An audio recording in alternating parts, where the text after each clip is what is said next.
today for a hearing in the matter CFI 20-2014 before Justice Sir David Steele. The claimant is represented by Gibson, Dunn & Crutcher. Lead counsel is Andrew Bodnar. The defendant is represented by Stevenson Harlan Middle East LLP. Lead counsel is Zafar Ali QC, assisted by Ryan Hawthorne. Yes, good morning. Who wants to say anything? Yes, good morning.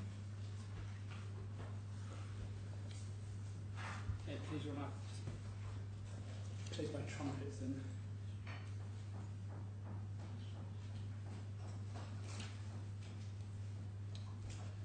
This is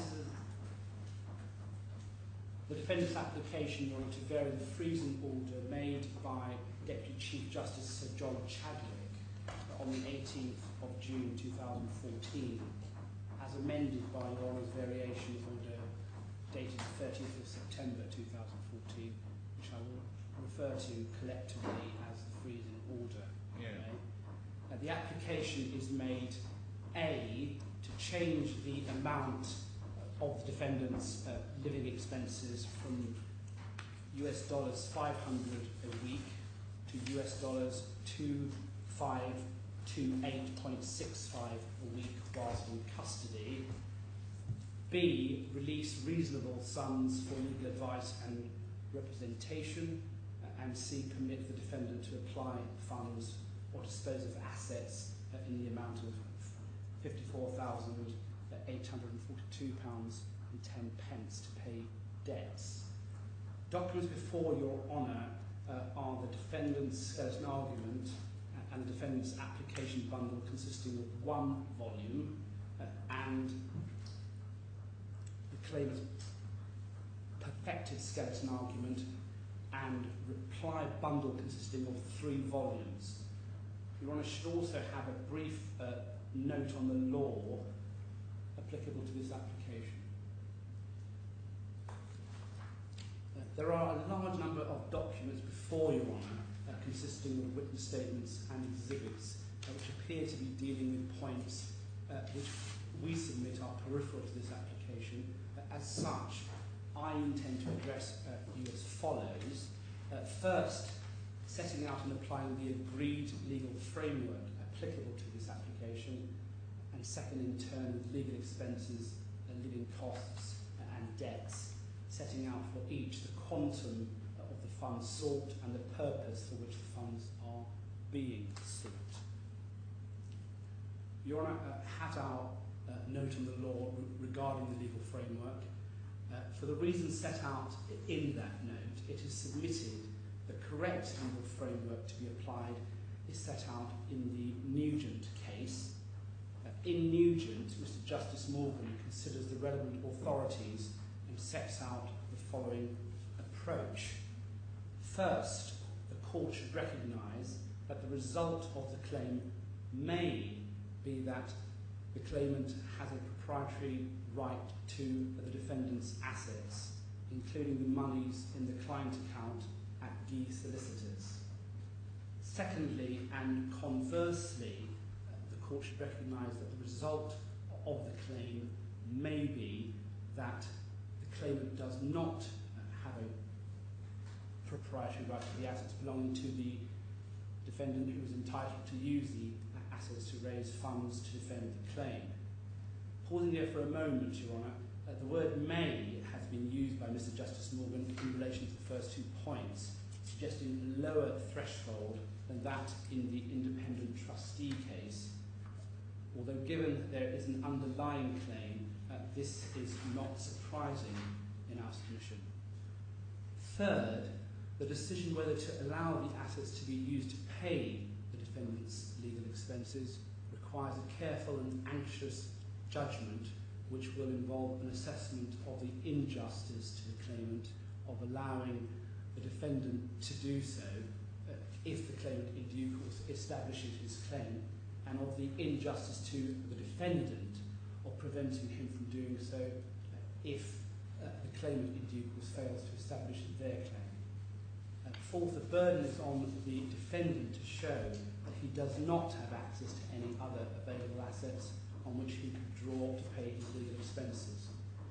What is clear, Your Honour, is that the existence of a proprietary claim in principle does not itself defeat an application to vary as per the case of Nugent.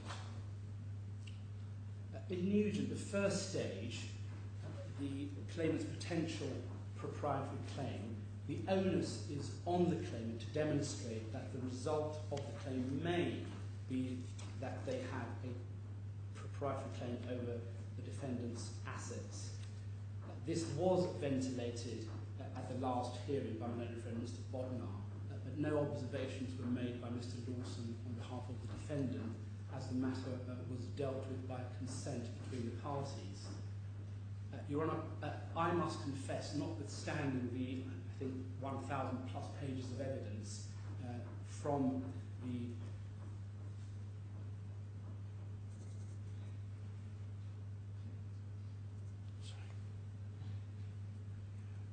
a 1,000 plus pages of evidence from the claimant, I am still unclear as to exactly how an infant asserts a proprietary claim over the assets in the client account of Haigh solicitors. I propose to deal with the second stage and let an infant deal with the first stage in due course. You propose to do with the second stage in what Yes. sense? The claimant's potential lack of a proprietary claim. It's just the reverse side of the same coin. Indeed, Your Honour. Saying your position is that the claimants have no realistic prospect of establishing a proprietary claim? Well, the onus is on them to establish that they do. The second stage, I'm just asking what your position is. we have to hear from the friend first, John. The onus is on them, surely. I'm just asking you what your position is. It is your position, is it, that the claimants have no reasonable prospect of establishing a proprietary claim? That is not our position. It is. That is not our So position. it's not your position. So you just sort of wait and see whether they can come up trumps on it. Yes. Right. So what, you're going to deal with this topic at all initially, or you're going to deal with it partially, or what? Well, I will let my learned friend address you on that, because the onus is on him. If I could deal with the second stage, the claimant's potential lack of a proprietary claim. The result of the claim may be that the claimant does not have a proprietary claim to the asset belonging to the defendants.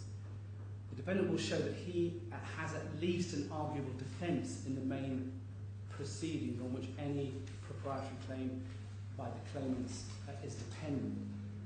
That is to say, without success in the main proceedings, no tracing or proprietary claim can follow. Whilst this is not the forum to deal with the detail of the substantive defence, it must be considered to some extent as if the defendant has not breached his contract of employment or fiduciary obligations, then no question of tracing or proprietary claim can arise. Well, again, I must work out where we're going.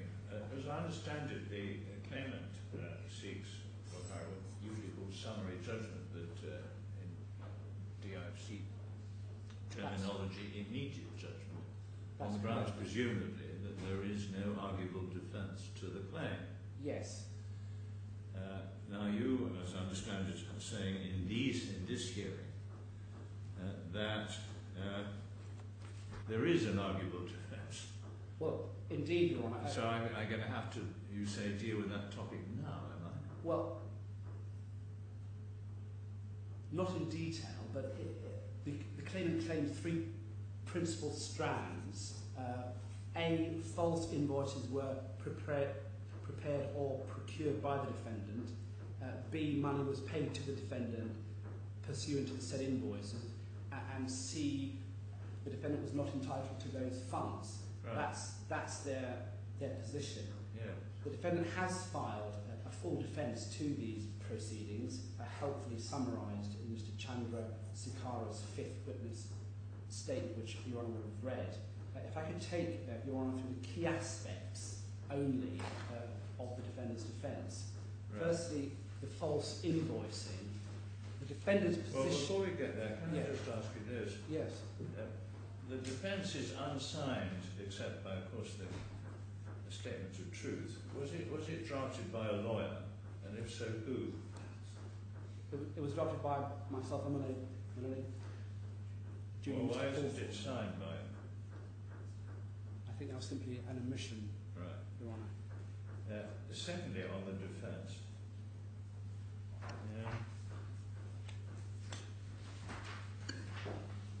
paragraph 15 challenges jurisdiction.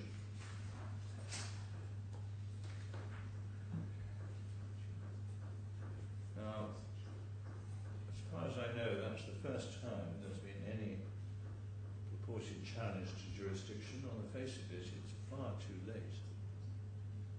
The client is submitted to the jurisdiction in these proceedings. Well, at the relevant time, Your Honour, Mr. Haigh was employed by Leeds United in the UK. I'm not asking you for the argument on jurisdiction, I'm simply asking you to tell me, is it really open to you to challenge jurisdiction? If not, that paragraph should be struck out, shouldn't it? Yes. Right. Thank you. Right, now you want to In a very look basic at the way. focus of this defence, or you want to, how do you want to deal with it? If I could deal with the main points of the Okay. defence, please, Your Honour. The defendant's position is that he did not prepare false invoices or sign invoices knowing them to be false. Two leading handwriting experts in the UK and the UAE have confirmed that the signatures on the invoices were not those of Mr. Haigh and had been fabricated. The defendant was not even in Dubai when most of the false invoices were supposed to have been created, signed or stamped with an ink bearing his name. The defendant, as I've already intimated, was in Leeds at the time. So forgive me, I haven't seen any of this material, or maybe I have. If I have, I've forgotten it. Oh. But the handwriting experts say that it's the signature of someone else. Indeed. Right. It's not his signature. It's not his signature. It's not a copy of his signature, but it's a signature by someone else. Indeed. Yeah. Two independent experts. Sorry, I'm telling you, that's not what Mr. Radley says. Well, I thought, yeah. What he says is that there are instances where the defendant's signature appears to have been superimposed on the document. There's no i.e. transferred by Xerox or something. For example. Yeah. Right, well, if we're going to make these points, we'd better just see whether what you're saying is accurate. Your submission to me Yes. is that these are invoices which were signed by someone else. Indeed. Now, could you show me where that appears in the expert's report? If I could refer Your Honour to tab 4 in our bundle, page 25. Thank you.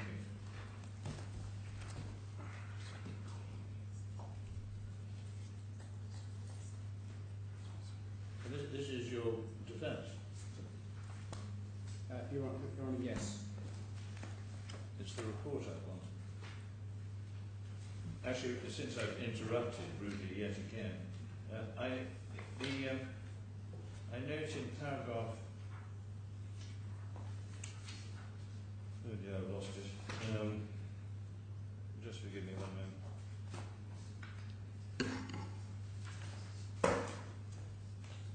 So, paragraph 31, there's a reference to a document appended to the defence. I can't find it.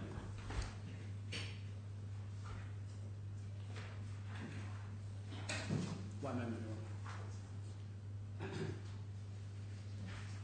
Honour. Well, while somebody digs it up, because I assume it was appended, if not, it shouldn't appear that way. Yes. I think Your Honour does in fact have it. Oh, it may be somewhere. It's in Stevenson Harwood's September bundles, or December Oh, bundles. well, for some Stevenson Harwood's reason I December seem to bundles. have okay. Thank So you. Well, we'll look at it's in it DJW. if necessary. Right. So, can you give me a reference to it, bundle which? Stevenson, the PwC report, if Your Honour gives me a moment, is... Just give me the reference, that's all I want. Yes, and it's part of DJW1, our answer to the application. Right, so say that again. It's part of our answer to the application, our evidence in response. 13 bundles, just give me one. It is, does Your Honour have evidence in answer to the defendant's application for varying freezing order? I do. And In 3 volumes. yes, and it's in volume 3. Thank you.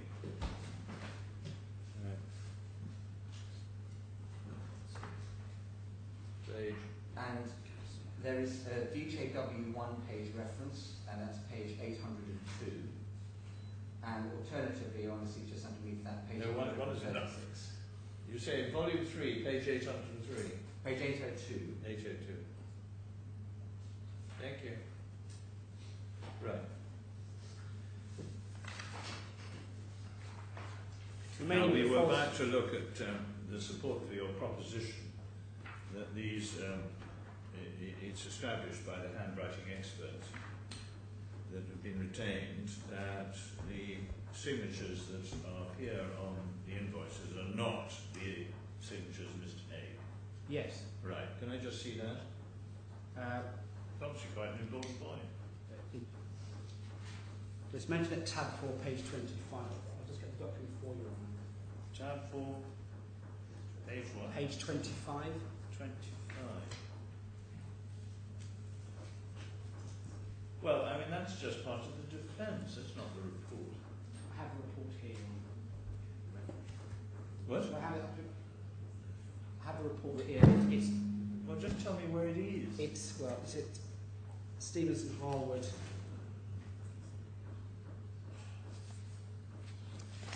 Which it's volume 1 of 3. Volume 1 of 3. Ooh. Gibson Dunn, volume 1 of 3. Ah, Gibson Dunn, volume 1 of 3, yes. Page.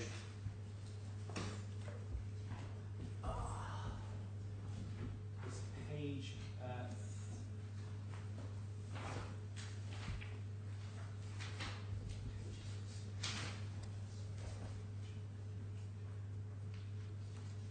It's JP 627. So shall I say that again? JP 627. Part of the strikeout bundle. Your Honour doesn't have that. You've just asked me to look at something quite different, namely Gibson Bundle Evidence in Answer, Volume 3, and now you're saying it's another bundle. Which bundle are you talking I've about? just been handed this bundle, Your Honour. I mean, it's your client's responsibility to prepare the papers. Right, so what am I looking for now? I apologise for being rather impatient. We haven't got a lot of time, but we can't even find this document. What bundle is it in? I'm sorry, which bundle is it in?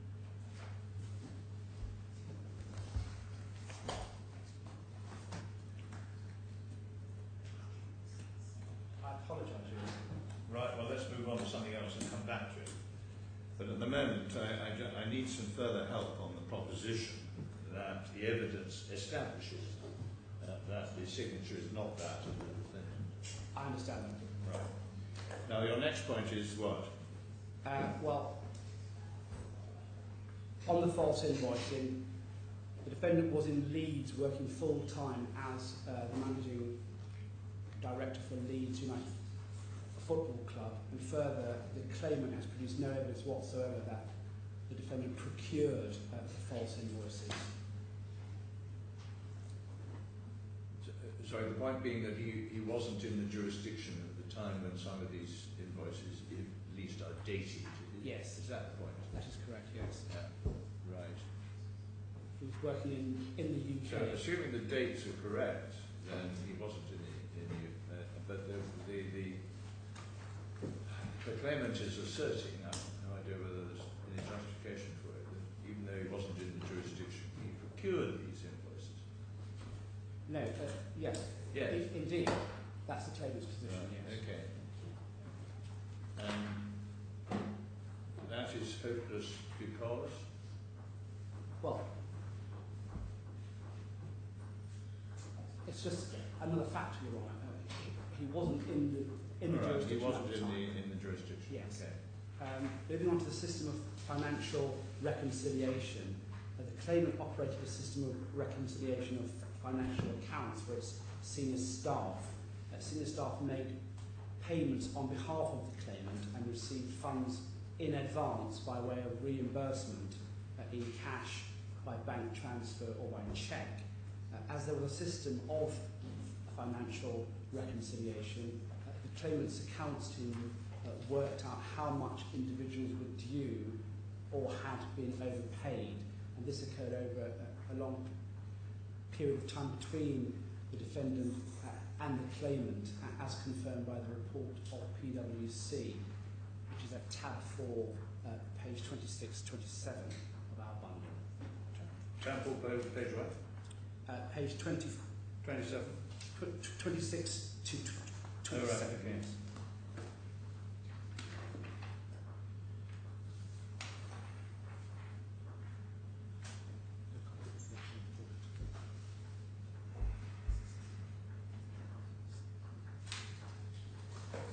So I'm absolutely clear about this.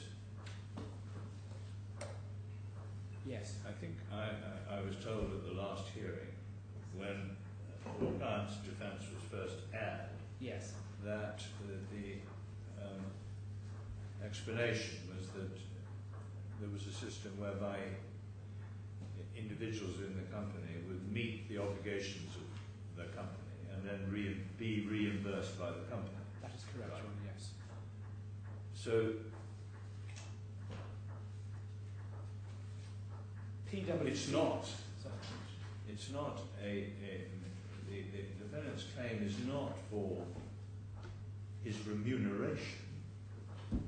It's a claim for a reconciliation of sums that he has paid out in respect to third parties. That is correct, John. Right. Yes. So it's not a claim for remuneration. No. Right. And PwC have carried out the exercise and have concluded that there was a system of reconciliation of the financial accounts. And yes, and that PwC report is the Black Volume 3, Well, page 802. Okay, thank you. moving to sums due to the defendant's position is that sums were due to him from the claimant by way of salary, expenses and commission.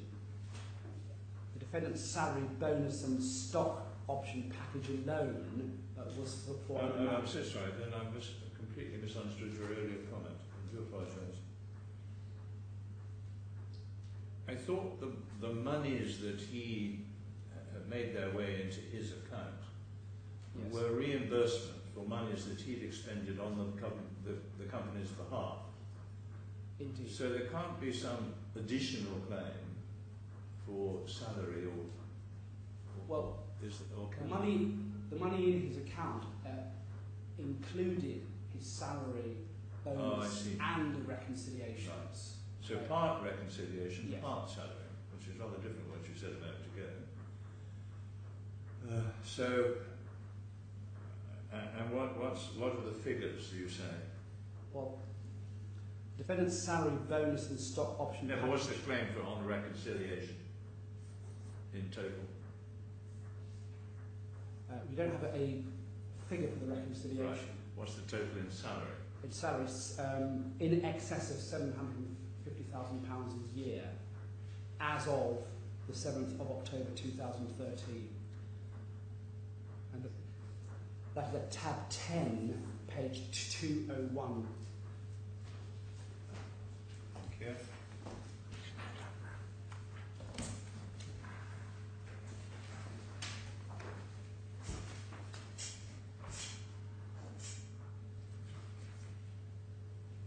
Yes, okay. The commission payments due are detailed in his defence, Your Honour. Yes. The sums currently due and outstanding far exceed the amount the claimant is claiming in these proceedings. The defendant Well, they do. What's the figure? I mean, is there some document reflecting his bonuses and so on? If you could excuse my back. No, sorry, the salary, bonus and stock option is that adds up to 750 or Yes. more. Right. In excess of that. Yes, I understand.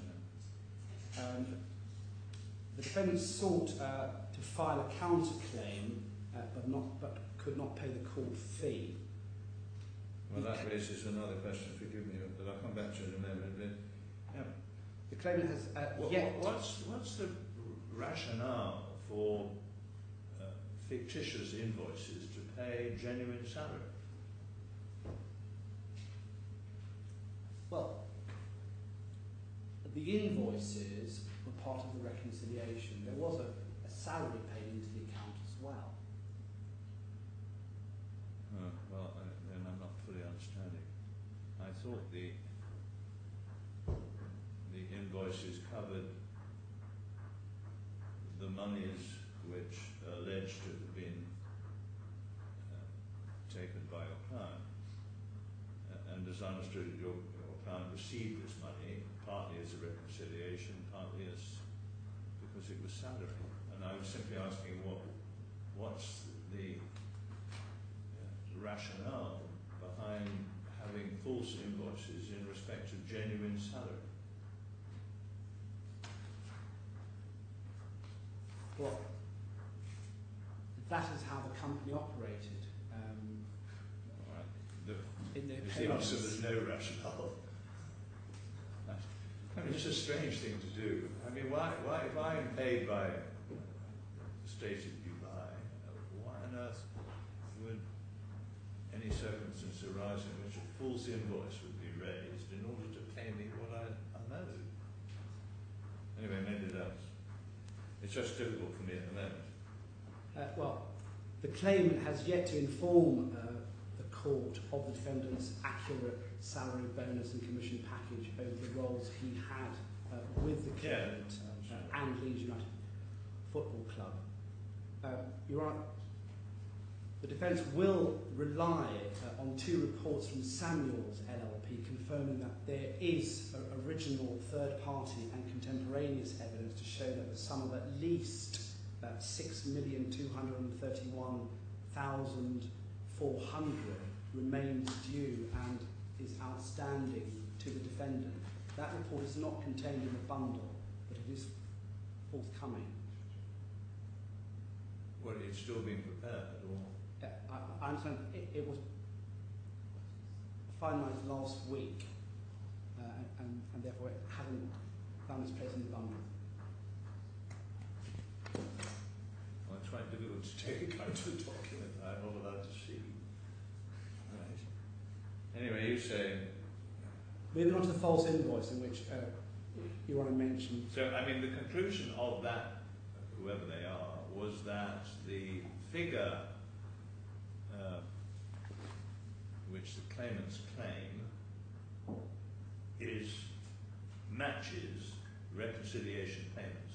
Yes, and indeed more. Exceeds, yes. So nothing to do with salary? Nothing to do with salary, no. Right. Well, that's quite puzzling. Okay. Moving on to the false invoice, in which Your Honour alluded to. The defendant's position is that there was a system of false invoicing in place, carried out by the claimant, The full background and context of this is set out in Mr. Chandrasekhara's 5th witness statement. Yes. Now, there is no need to go through any detail for the purposes of this application. This is at least an arguable case that the funds in the defendant's bank were properly due to the defendant. And as a result, it is at least arguable that there was no breach of contract or fiduciary obligations by the defendant, and consequently no proprietary or personal claim can follow. Your Honour, the next stage of Nugent, the balancing injustice caused to the claimant... Sorry, before we move on, yes. you mentioned a moment ago that one of the perhaps the only reason why the defendant has not pleaded a counterclaim is that he hasn't got the money to pay the court fees. That's correct. As I understand it, and maybe you'll correct me if I'm wrong, he has paid court fees in respect of other claims in the United Kingdom. They have been paid for by the solicitors, Your Honour. Oh, I see. The solicitors have paid the cost of issuing the claim form. Indeed. Okay. But the solicitors are not prepared to pay the cost of issuing a counterclaim in the sense that the main proceedings. Well, I think the limit has been reached. Right. Moving on. I mean that. Yes. One of the obligations under the freezing orders is to identify where the money comes from when money is spent. So that was disclosed, was it, to the claimant, that the solicitors in London had funded his claim forms?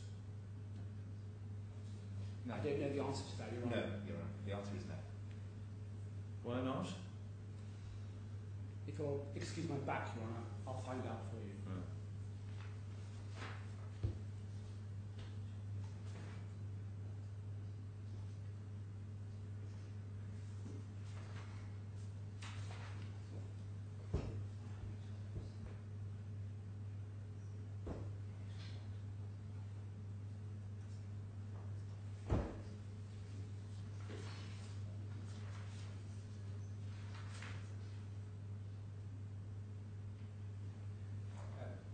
It seems those instructions were not aware of that obligation. Well, I'll try not to raise my eyebrows too high. Nothing very unusual. Sorry, it's standard form in any freezing order. The idea that the solicitors were unaware of it is incredible. All right. The third stage, Your Honour, balancing injustice caused to the claimant and the defendant. This requires a balancing exercise regarding the relative injustice caused to the claimant and the defendant in allowing funds to be released. Thank you. The injustice to the defendant is, we respectfully submit, as follows. The defendant has no funds available other than those that are subject to the freezing order. He will therefore be unrepresented by lawyers without access to funds. Without lawyers, it is not a matter of difficulty defending proceedings. The defendant will be completely unable to defend proceedings. He is, as your knows, incarcerated in Birdby police station. He is unable to make representations on his own behalf. I understand Your Honour questioned the defendant's whereabouts at the last hearing. The defendant sets out the difficulty in being permitted to attend court in his witness statement. Yes, I understand that now. The reason the point was made is I was actually told by counsel for Mr. Haigh that he was regularly leaving the police station in order to get medical attention. That's what he actually said to me. I've read the transcript, Your Honour. Yeah, I'm right, aren't I? You are. Yeah. Anyway, I accept that he's not in a position to be here. I fully understand that. And if he feels I've misunderstood the position, I fear the only person he can blame are his own lawyers. I did misunderstand the situation. I Yes. certainly don't feel that he should be here. You're right. A letter, in fact, after the last hearing, was sent to the police station. Yes. You've got no answer, I gather. No response. Yes. In the police station, he is unable to receive documents, so will be unable to engage at all with the claimant's applications, for example, for immediate judgment, disclosure. I mean, all these problems would be there whether he had money or not. I mean, I'm not, in a sense, suggesting for a moment that his position in the police station is thoroughly unsatisfactory, and he has great difficulty in communication, quite far from the discomfort of the whole thing. But those are problems he would face whether he had money or not. Well, without the money, he would have no lawyers. And in relation to the criminal proceedings, Yes. Your Honour, all the documentation is in Arabic. And Again, that would be the situation whether he had money or not. well, if he had money, he would instruct lawyers who Okay. would come and see him and explain the procedure, explain the evidence against him, Yeah. as Mr. Nasser Malala currently is doing so. Thank you. We would respectfully submit that Article 6 of the Convention is engaged here, especially when one takes into account the criminal proceedings as oral hearings, and all documentation is in Arabic. He will be completely... Which convention is Dubai a signature of? Well, it is not. I'm not saying that these aren't perfectly legitimate points to make, but by way of argument, but suggest that there's some engagement of a convention to which Dubai is not a party does seem a bit rich. It's just by way of example, Your Honour. Yeah, right, okay, fair enough. So, can I just come back to your first point? Yes. No funds. Yes. No Well, funds the remain. first, that's of course for him to establish. Now, I'm not saying he's got lots of funds, but he's got a flat. Correct? He does. Why doesn't he sell it? Well, if I could come on to that. Your All Honour. right. Anyway, he's got those funds. He's got a car. I agree, that may not be very much, but he can sell that. He's got some property in Cornwall. He can sell that. I could come on to that. Unless that is property which the claimants say was bought with their money, and that would raise the main problem. And he's got family and friends. He has. You're right. If I could come on to those points. Okay. And first do. Well, that's what I felt. That was the point. No funds. I wanted to know whether that's right. There are no funds. He has been borrowing from his friends and family, but there is a limit to how much one can borrow. If I could turn to the claimant's conduct, in considering whether to vary the freezing order, we respectfully submit, Your Honour, should consider the conduct of the claimant when bringing these proceedings. As a freezing order is an equitable remedy, it would be wholly inequitable to ignore their conduct in the circumstances. This was information that was not available to Your Honour at the last hearing, and is relevant because there appears to have been a concerted effort to disable the defendant from participating in these proceedings by senior officers of the claimants. If my learned friend is to go down this road, Your Honour seeing reference to it in my skeleton argument because it was referred to in a different context by Mr. Haigh in his witness statement, it's perhaps incumbent on him to take Your Honour to the evidence that he has filed in support of his contentions. Well, I'm not quite sure what particular point Mr. Ali is on. If the complaint relates to the manner in which the defendant was encouraged to return to Dubai, I don't think that does come that was a matter that was in the arena at the last hearing. So to suggest that wasn't part of the debate, the last hearing, is simply wrong. It may be events have taken place thereafter, which you say demonstrate conduct which is intended to disable the claimant, but the defendant. But that you'll have to make that point good. But if this is part of your, what I understand to be at least your client's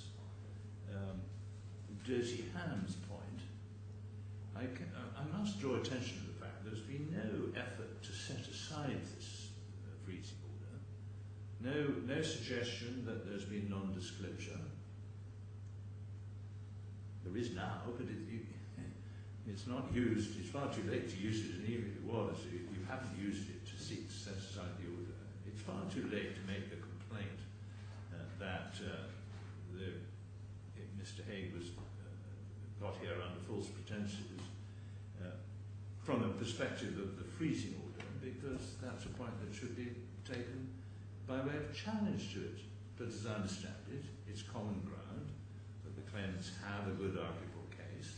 There is more than a serious risk of dissipation. Indeed, the claimants suggest there has been dissipation. We need to come to that in a moment. Well, Your Honour... But anyway, you want to make good the point that the claimant's conduct, which, as I understand the way in which you address me, is part and parcel of the quotes, the balance of injustice. Yes. Is that they have exercised some steps in order to disable the defendant from defending the claim. Now, help me with that. Well, only last week, Your Honour, on 17th of March, the claimant's local counsel in the criminal proceedings, Mr. Ayman Murdas, approached the senior officer at Burdubai Police Station, providing court documents in Arabic, criticising the defendant and telling the police officer that the defendant's privileges should be revoked. It's not entirely clear what privileges Mr. Murdas was referring to, but presumably the claimant is not happy with the defendant's access to pencil and paper. In the circumstances, the injustice to the defendants if funds are not released far outweighs that of the claimant. Well, if that's a good point, no idea. May I hand There's no evidence of it at all. May I hand Well, the that's letter? what I've read.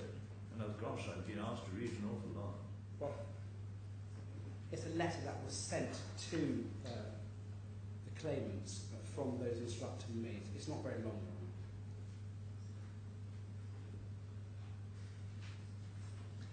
Complaint was made. Again, Your Honour would appreciate. Malone, for instance, says this occurred last week. He's been filing evidence this week. Right, but It's he's not filed in evidence the day before, yes? And it's not referred to. So you had no opportunity to deal with it. Mr. Morales is not a very satisfactory way of dealing with these things. You must accept that. A further... Am I right that Mr. Chandrasekhar, if I pronounce his name correctly, filed a further, his fifth statement? Yes. On the 9th of March? Yes. Well, it's dated the 9th, so I don't know when he filed it. There isn't a sixth one, is there? Or is there? No. And that... And then Mr. Haigh has produced an unsigned and undated third witness statement. Is that correct? That is correct. Now, am I right that both those statements were produced or served on the other side? It has been signed, Your Honour. Hmm? It has been signed. Oh, is it? Statement, No, well, yes. I don't have that. Anyway, am I right that both those statements were served on the claimants on Thursday? Yes. So, in fact, about 10 days after Mr. Chandrasekhar's fifth witness statement was signed, and without any reference to the material which you say is relevant in this letter, dated the 19th of March. I was apprised of the letter yesterday, Your Honour. Well, Stevenson are a well-known firm of solicitors. I would hope they might know a little better. Well, Can I move on? I really don't think I can, in a sense, accept this material. If the claimant says that no idea you're going to produce it and haven't had any opportunity of dealing with it. Does it identify the person who did this? It does, Your Honour, yes. Oh, okay. Well, you put me in a very difficult position, plucking this rabbit out of the hat. Well, the letter was sent to the claimant, Your Honour. Maybe so. And the individual is... But all material relating to this application should have been served a long time ago. You decide to slightly ambush the other side with some very late disclosure and statements on Thursday, and yet you now ambush them again with a letter which you produce during the course of the hearing. This is most unsatisfactory. Puts the court in a difficult position. I'm fully conscious of the importance of this matter to Mr. Haigh. All the more reason why the court should be treated with a little bit more care and respect. I apologise, Your Honour. You're not asked the question. Anyway, that's one example which I will disregard, I'm afraid, that the defendant has been making efforts to disable the claim of the defendant from defending the claim. Any more?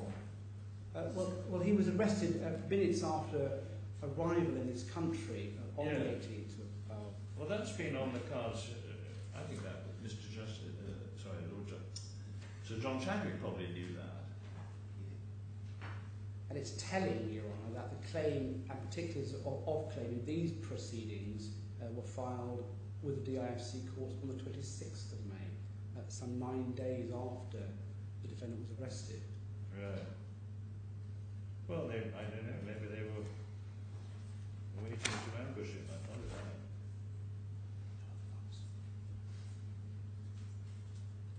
If I could move on to the funds, Yes, Your Honour. Just help me with one other point, forgive me. Of course.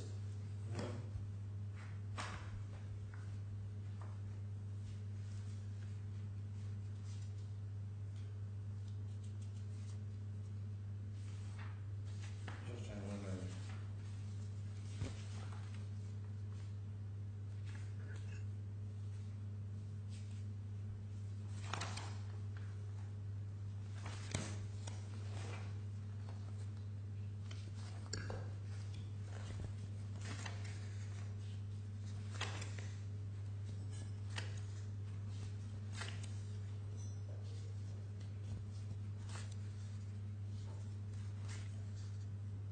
Maybe this is a bit of a red herring, but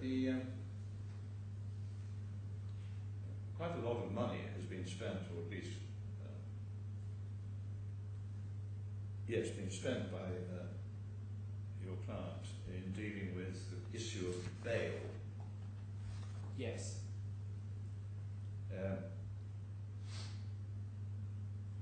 Has he been offered bail, and if so, on what terms? He has not been offered bail, Your Honour. Right. Next. So, I'm sorry. is there some? Sorry. Would you excuse my back, Your Honour? I'm being summoned behind me. Okay.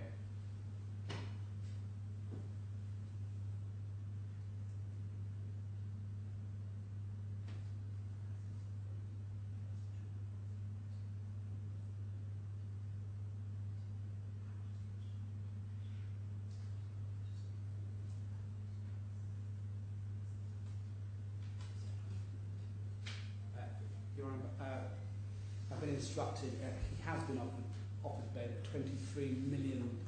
For $3 million. 23 million. 23 million AED, dirhams. Yes. Which is?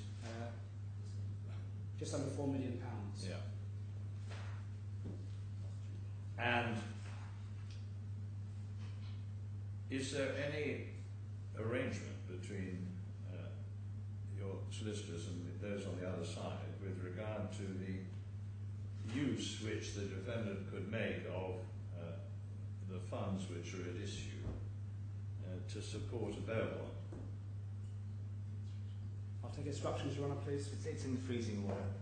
If Your Honour gives me a moment, I can turn it up. But since the freezing order was, certainly since it was renewed by Sir John Chadwick on the 17th of June, there has been a provision, and it's contained in the freezing order in London as well, which permits the defendant to use frozen money to post a bail bond. I thought that was so. One of the troubles, I can't even find the original order in this great wodge of paper. If Your Honour gives me a moment, I wouldn't mind that. Because I raised that point, because there's been some press comment about the apparent unfairness, or perhaps you would say injustice, that Mr. Haigh is put under, whereby the money that he asserts is his is frozen, and therefore he can't use it to put up a bail bond. It strikes me, I think, what Mr. Bodnar just said to me, that is a complete misconception, and that he isn't inhibited in any way from putting up a bail bond by virtue of the freezing order or these proceedings. So I think it's important that that matter be some. Does Your Honour have the September bundle from Stevenson Hall? I've got two blue bundles. Yes. Yes. And on the front it should say bundle for hearing on Monday the 15th of September. Yes, I have that. Behind divider 1 yes. is the freezing order. Thank you. I've been trying to find that. Okay, thank you very much. Let's see if it's the seal. And on page 4, in the top right hand corner, thank you. Paragraph 9, exceptions to this order, subparagraph 4, I should say it's not quite as clear cut as I made it. The defendant may apply for permission to fund the bail on condition upon giving notice to the claimant's legal representatives of the amount sought and the source of such funding. Such application to be dealt with on the papers. Right. So the matter is at large, but nonetheless there's no bar being raised by the claimant. Indeed, Your Honour. On the basis that the frozen monies cannot be used to support a bail. All we ask is that we know where it's coming from. Right. Okay. Thank you. Right. Sorry, I keep interrupting, Mr. Ali, but there's quite a lot of bits and pieces in this case. Indeed. Now, you were moving on from... No other funds. The defendant has no access to any funds from any individuals, friends or family or otherwise, and no one suggests that the defendant personally has access to any funds of any amount. There is no legal aid or anything similar in Dubai, and the claimants take issue with the lawyers acting for the defendant, but none of the lawyers have been paid yet. This is not Well, he's built up a fantastic bill. Well, anyway, sorry, the point I perhaps want... I'll come to the bill in a moment, Your Honour. More to the point, there is a reference in one of the statements to funding from a third party.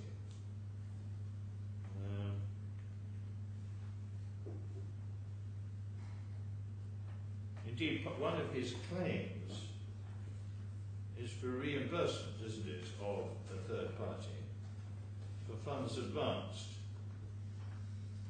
I can't remember the figure now, but it's about £35,000. Have I got that right? Let's check. No. Well, if I haven't, I must be corrected. I'm not sure that's right. Nearly 35,000 dirhams.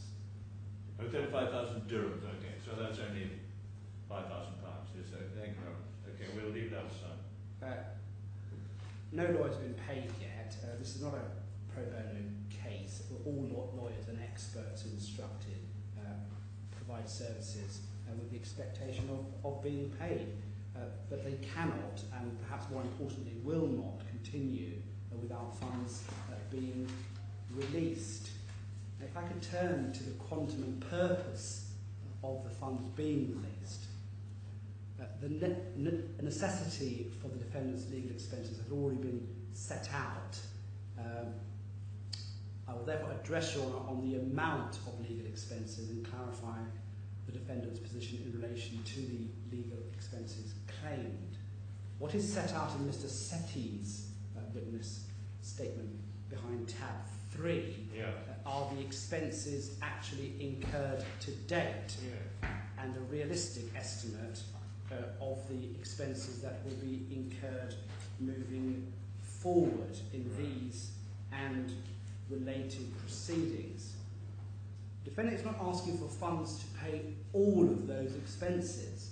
He is aware that the exception in paragraph 9 of the freezing order provides for reasonable legal expenses. That is why figures have not been inserted into the draft order. Well, that was my next question. What is the figure you want to put it there? Well, that with respect. What's your assertion as to a reasonable figure? Well, that's the matter for Your Honour. I'm sure it is. I wouldn't mind your help. It's your application. You want funds.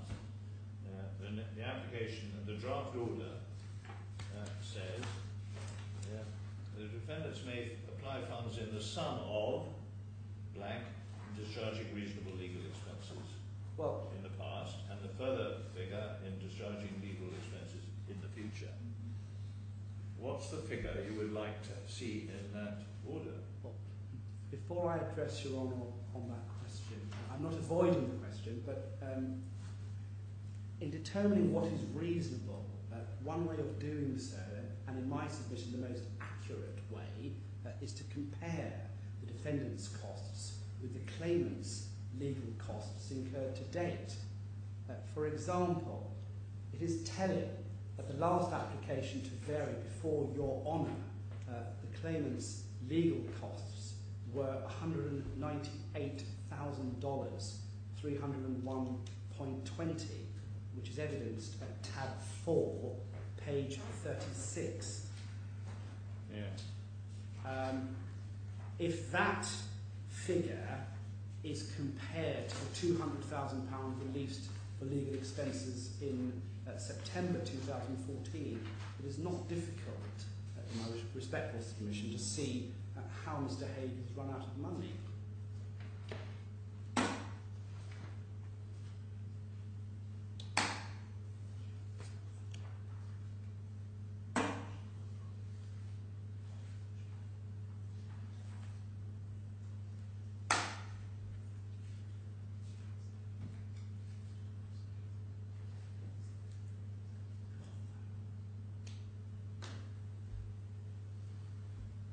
Your Honour, when considering the reasonableness of the defendant's legal costs, it is important in our submission to bear in mind he is incarcerated, so it is, and it certainly has been, more time-consuming than ordinarily would be the case to take instructions and review documents. He has been in custody now for a month shy of a year. Hasn't been interviewed by the police with regards to the allegations against him. And hasn't been charged. And the access to lawyers is sporadic and erratic. I've been seeing myself, and it really depends on the mood of the lieutenant who is on duty at the police station. It can vary between 5 minutes to 25 minutes. There's no way of planning a visit, what's going to be discussed, or anything of that nature.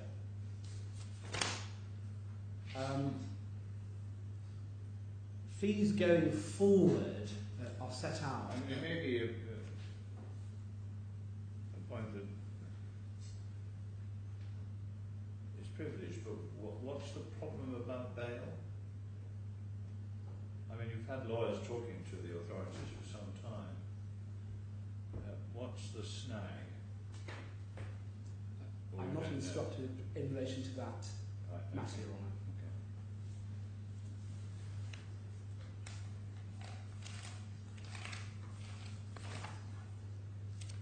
Can I move to living expenses?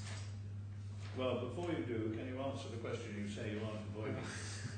What is the figure you want to put in paragraphs 4 and 5 of the order? Well, I don't have a figure, Your Honour. I would ask for a proportion of the legal expenses. Well, what you say is the total of all the figures that you put forward. I think several million. And what is the proportion you say would be appropriate? May I take instruction on that? Yes, well, Thank you. let's come back to that. Now you're turning to. Now that have we covered? In terms of living We're not doing expenses, Schedule C. We're doing Schedule B now, are we? living expenses. Yes, I think I've got the right schedule. But Where's the list? I'm sorry, I've just lost it for a minute. Oh, here, that's Schedule C. Where's the list of living expenses? tab 6, page 117. Thanks so much. The claimant takes issue with the fact that this application is not the same as the previous application in September or the later abandoned application in December. However, the defendant should not be criticised for taking a view on what is claimed in circumstances where he faced strong criticism at the application in September. I would ask Your Honour to deal with this application on its merits in light of what the defendant needs and what's been outlined at page 117 behind Well, tab 6. you were saying you face strong criticism. It seems to me that the criticism was rather struck home. I mean, the complaint I think I made at one stage that it seemed beyond belief that he was spending $500 a week, US dollars a week on protein vitamins and supplements, has now been reduced to somewhere between 350 and 100 dirhams a week. Your Honour, clearly your observations were taken on board. But I think the point that the claimants are making is slightly different, namely that if one compares the figures that one extract from the September application, the December application, and the February application, the variations are so marked that one is left in a state of hesitancy as to whether one can accept any of it. That's the point they're making. I understand their point. Yes. My submission is that Your Honour should take what Mr. Haigh is claiming at face value. He obviously has taken on board Your Honour's observations at the last hearing and has submitted a realistic So where are we then on this? You want some money for food and water and toiletries, Yes. which total about The total is $1,500 dirhams a week. And you want some money for protein vitamins and supplements. the total amounts to 903.86, Your Honour. Phone cards, cleaning clothes, books. And the basis he asks for this is within his Well, witness. let's stop at the cleaning of the prison, Yes. because the rest is dealing with external matters, isn't it? Yes. And so, what's the total of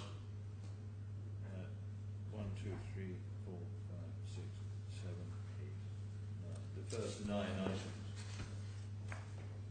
down to cleaning of prison?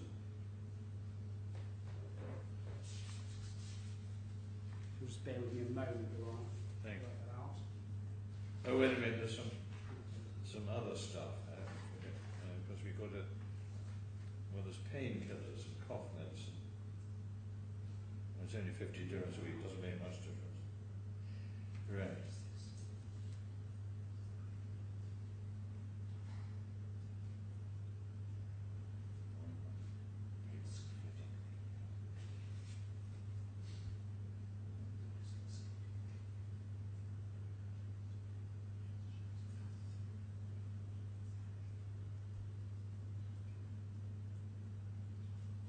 about 5,000, isn't it?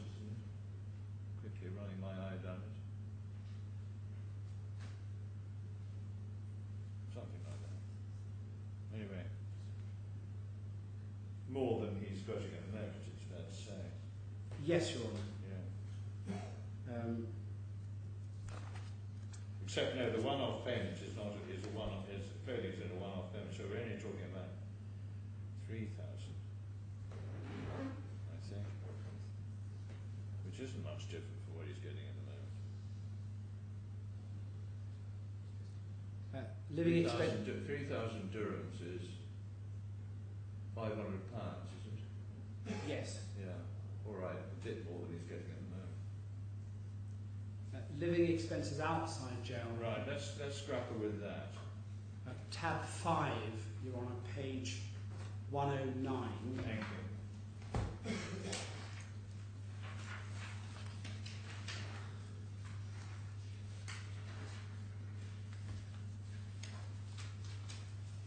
Thank you.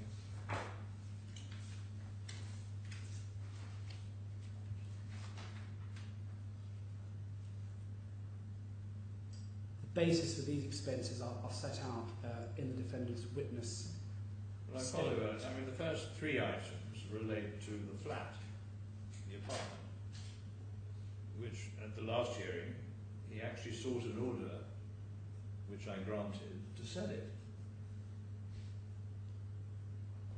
Now, on what? Why has he changed his mind?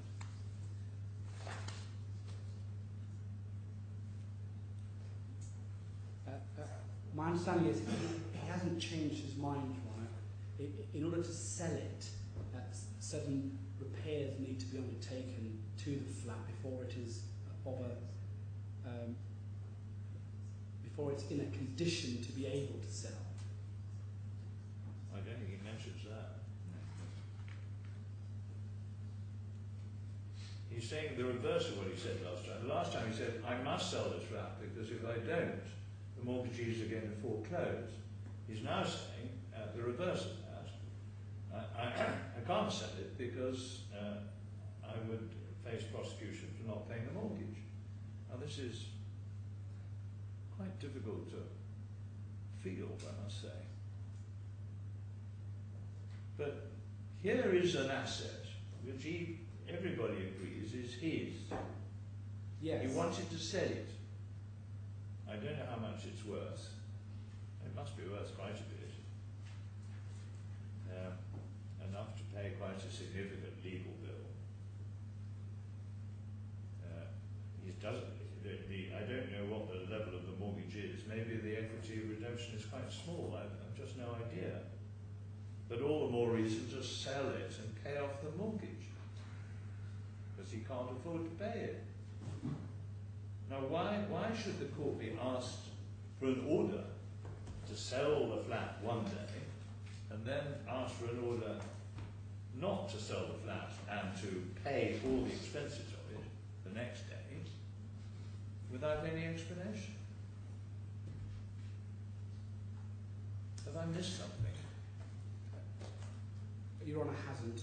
May I take instructions on that? Please. Please. Thank you.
Your Honour, I'm informed that the flat is subject to a search order. All right, so I was going to come to that, which is a rather different point.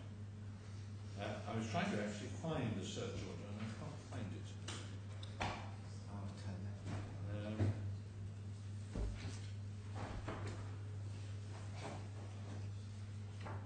Nor what I call a variation of it, which I think I made.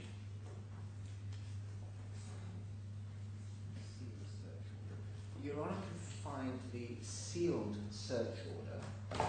Oh, and for Your Honour's note, whilst I'm on my feet. Yeah. Your Honour asked about the freezing order. A sealed version of the freezing order is in, there are 6 volumes, I think it is, Right. 5 volumes, black folders that were deposited yesterday, which are the original hearing Yeah, right, bonds. but in my case I got 5. Yes. Yes. In bundle 2, Yes. behind divider 10, I hope Your Honour finds the sealed version of the freezing order made by Sir John Chadwick on the 18th. The original one. Yes. Yes. That was one on the 18th of June. Now, And in the following divider, yes. Your Honour finds Ah, the yes, sealed yes. search order. Now I remember that the issue of the search order emerged during the course of the last hearing, Yes. and there was some. I believe Mr. Sethi has conveniently. Now, what happened as a result of that? Can you remember? Of the amendment. Well, the issue of the search order emerged in the context of the order for sale, Yes. or the order permitting sale. And what was the outcome of that debate?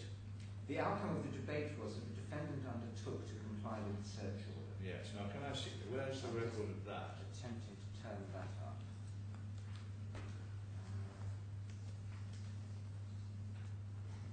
I am wrong, Mr. Sethi didn't. But it may well be.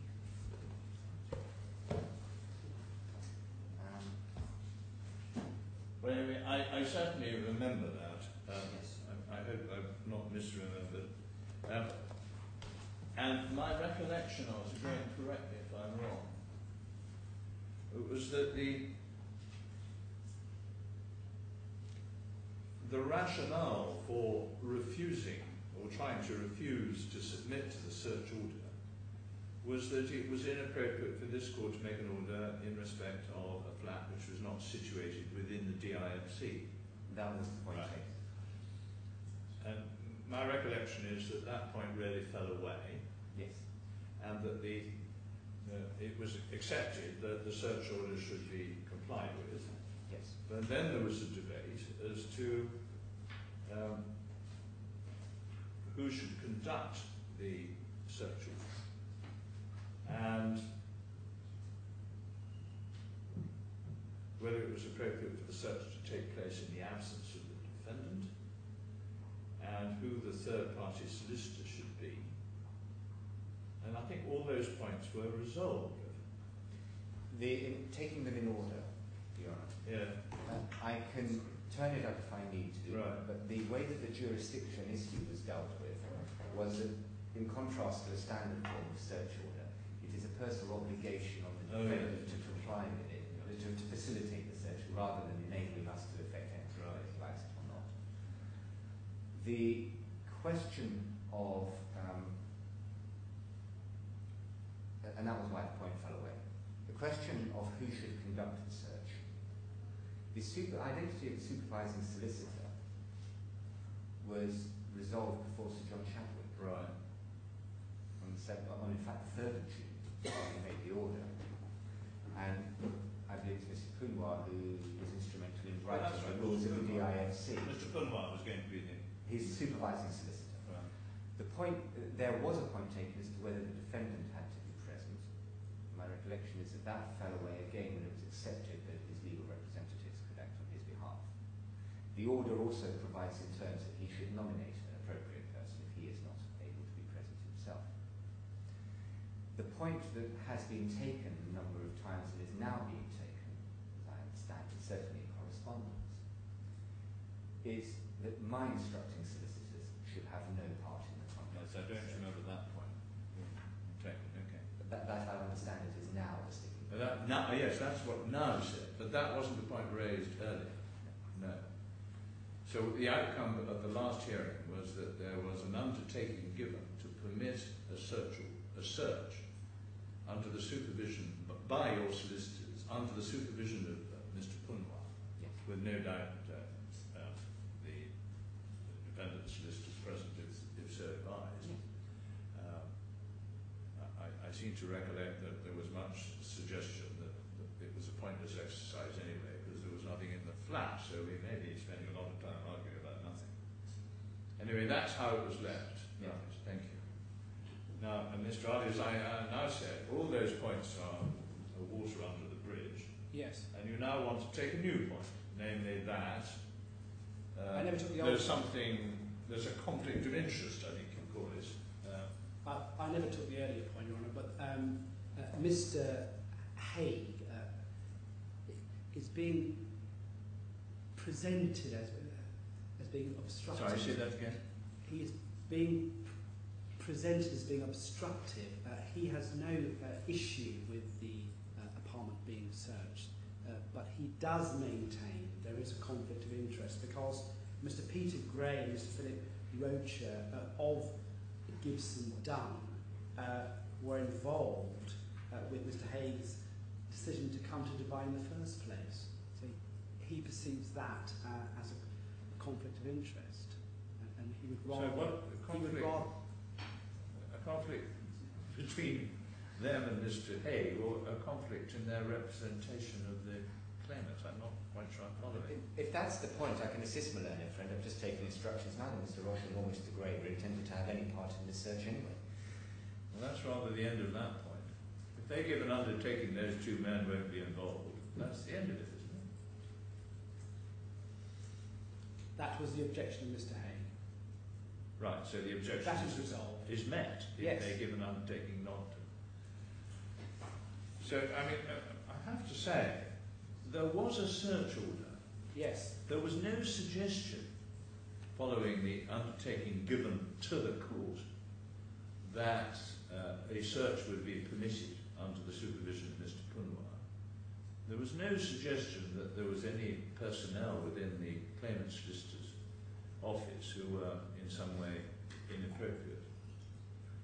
On what possible basis has your client failed to meet his undertaking? His concern has been that Mr. Gray and Mr. Rocher, who are partners with Gibson Dunn, were involved in enticing him to Dubai in the first instance. Well, I can't remember when the last hearing was. I think it was in September. It was September. Yeah, which is nigh on 6 months ago. I don't know when this point was first raised.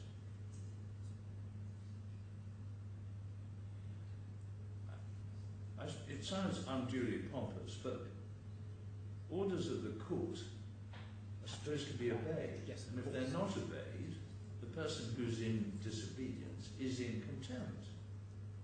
I understand that, Your Honour. Now, this point has just got to come to an end. There's no explanation of the change of mind as to selling the house. The order is there. It's his asset. If he wants to get some assets in to pay for his legal expenses, he must sell the house, pay off the mortgage, and prior to selling it, allow a search to take place. And there must be no more prevarication about this. I fear it does your client's credibility no good at all, this tortuous approach to this aspect of the case. It reflects on his position, I'm afraid. But anyway, Your Honour asked me. I'm not going to order any payment from,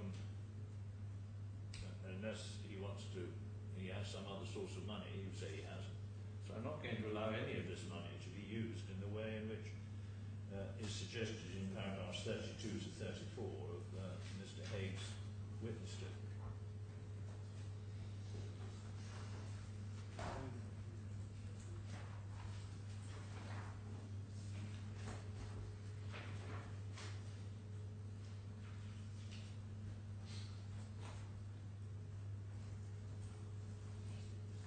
Well, Your Honour earlier asked me for what figure would be reasonable.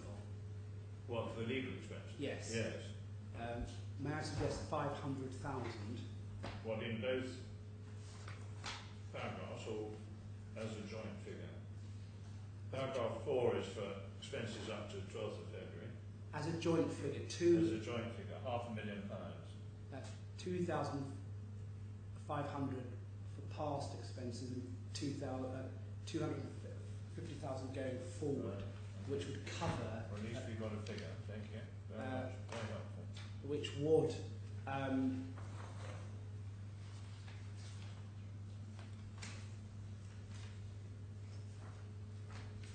would allow the lawyers to continue with regards to the main proceedings and the criminal proceedings. So this is money directed at what I call these proceedings and the criminal proceedings. Indeed. That would allow his lawyers to remain on his case, if I can put it that way.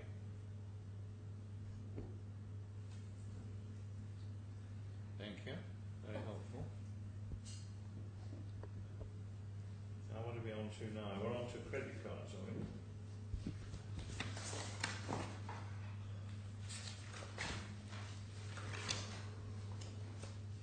Now I seem to remember, again, correct me if I'm wrong,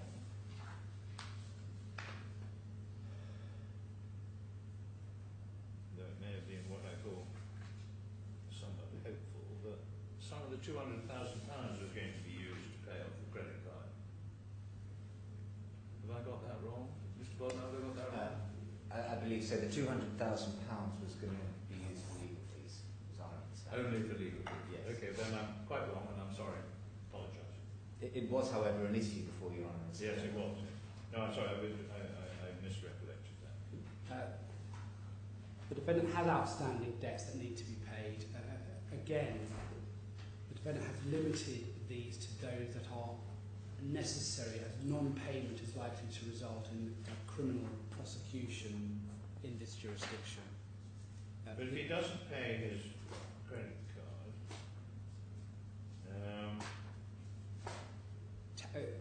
it's tab 5, we're on page 112. oh, sorry, I'm looking in the wrong place, that's why. I do apologise. Thank you so much.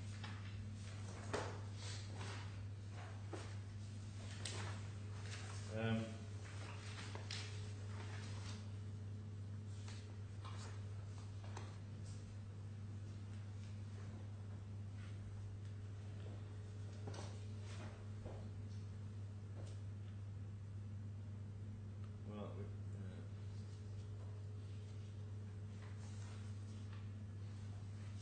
no, I'm sorry. In his, I do apologise. In his witness statement, where does he deal with the credit card? I've just lost it for the moment.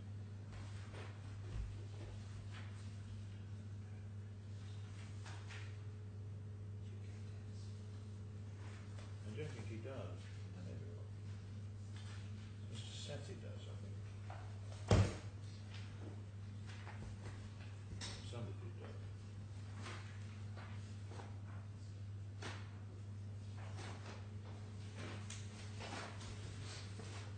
Credit cards are not mentioned. No.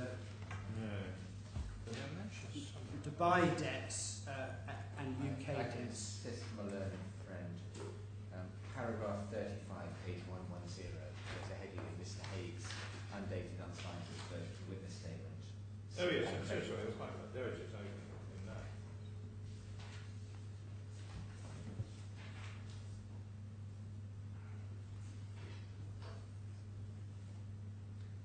Well, there it is. The risk of imprisonment doesn't seem to be what I call a matter of great concern, I fear. There it is.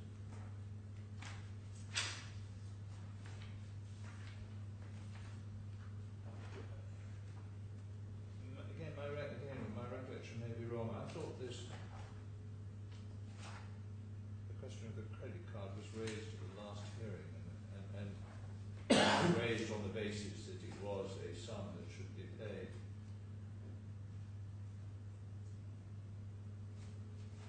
Well, I suppose if Mr. Haigh,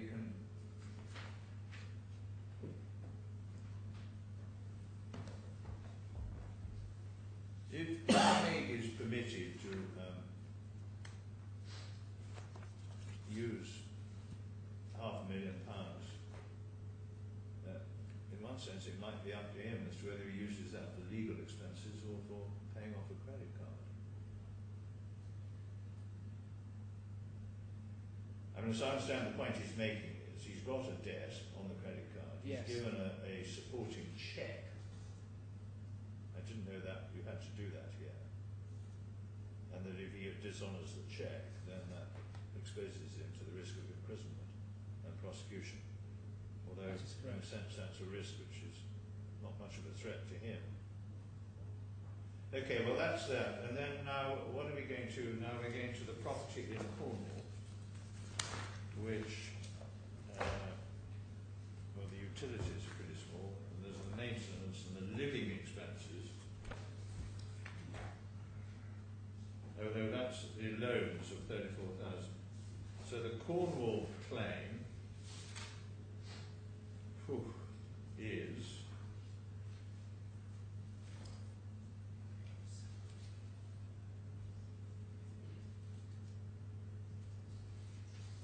well,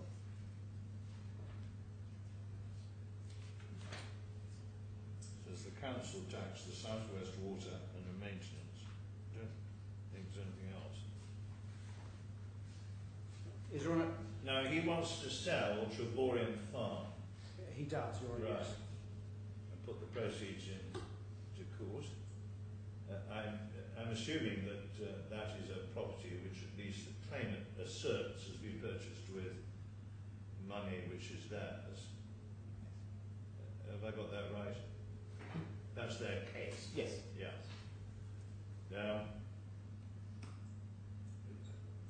Mr. Riley, do you understand this application to sell that property to be controversial? I don't know. No, you're not. I should say, for the system learned friend, it is not controversial in the sense that if Mr. Haigh wishes to sell it and pay the money into court at for a proper price with an independent vendor, independent agent, Right. then so be it. What we have concerns about is the rather vague but potentially very dangerous comment at the end of the paragraph dealing with that in Mr. Haig's witness statement, that a parcel of land and a right of way are held on trust for his parents and cannot be sold. What we're concerned about is that he sells a landlot and worthless parcel for a very small sum of money, leaving the actual value, namely the ability to access the majority of the property in the hands of ostensibly his parents, but with no details whatsoever of what that purported trust is, Right. when it was executed, what its terms are, what the extent of the quote small parcel is, or what the extent of the right of way is. Well, Your Honour, he's indicated he wants to sell it. If there isn't an express covenant, that's a fact, isn't it?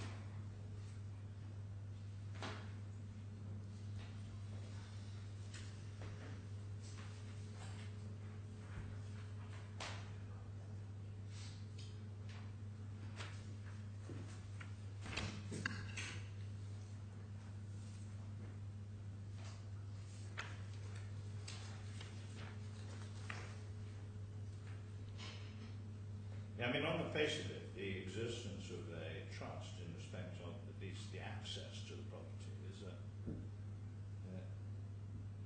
potentially serious impediment to value, isn't it? I mean, if there is such a thing. On the face of it, yes, Your Honour. Yes. And well, his parents live nearby, or they're just the beneficiaries of this trust. Or you don't know. We don't know the precise details, Your Honour. No.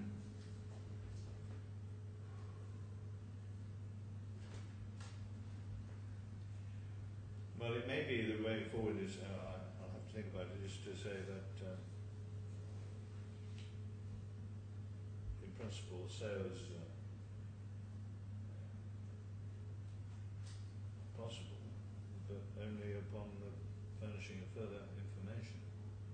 Anyway, we'll come back to that. And what else have we got?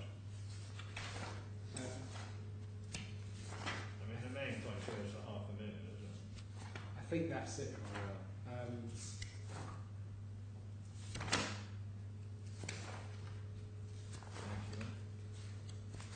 you. Whilst we're talking about Cornwall,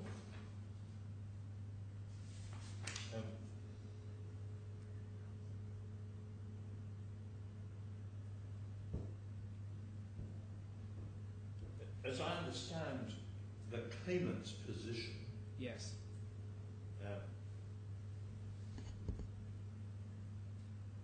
and it may be its common ground, that at the time the freezing order was made, flats 4 and 5 of the close, whatever it's called, were your client's property. Is that correct? That is correct. I believe that's correct. Yes. And that after the freezing order was made, your client disposed of those properties. He sold the properties to his sister. He sold them to his sister. Yes. Well, I'll say it again. He disposed of those properties. He dissipated them.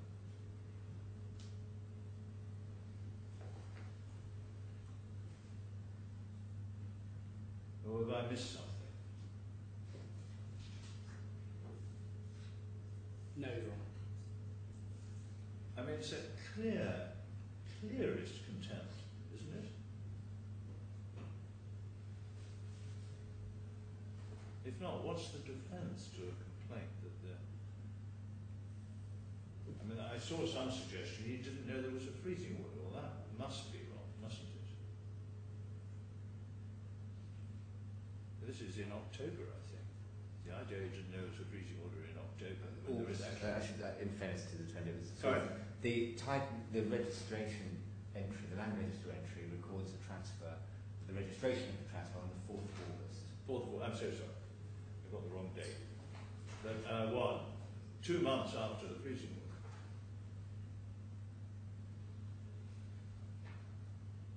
Well, the claimants are not seeking an order for contempt or committal. Are there much point in doing it? The court is not going to embark on that exercise. But the implications are, once again, that the defendant's word can't really be trusted. His credibility is gravely undermined by this pretty gross contempt of the court. I hope he's not under any illusions with regards to that.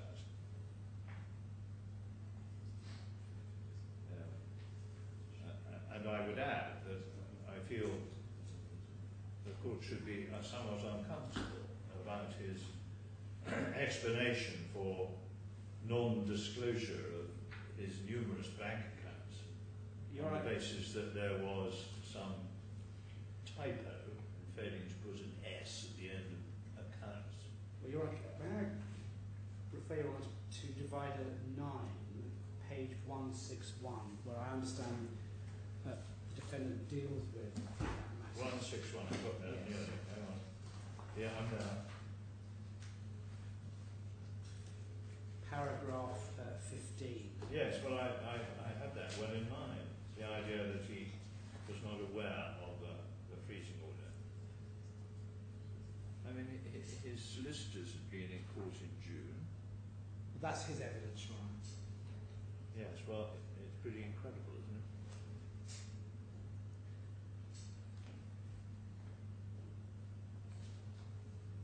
And I've no doubt the claimants would say the motive of dissipation was the fact there was a freezing order, but there we are.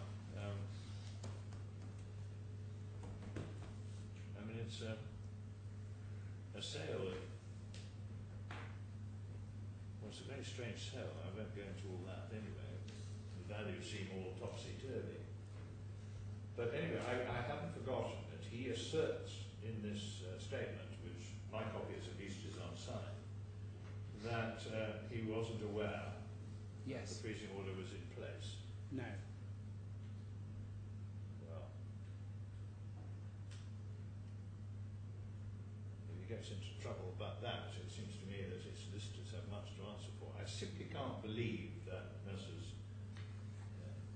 His solicitors, I don't know who his solicitors were at the time, but let's assume that his present solicitors were on the record then. There's this distinguished firm of that kind would fail to inform their client of that freezing order. It wasn't those currently instructed, Your Honour. There was someone, who was it?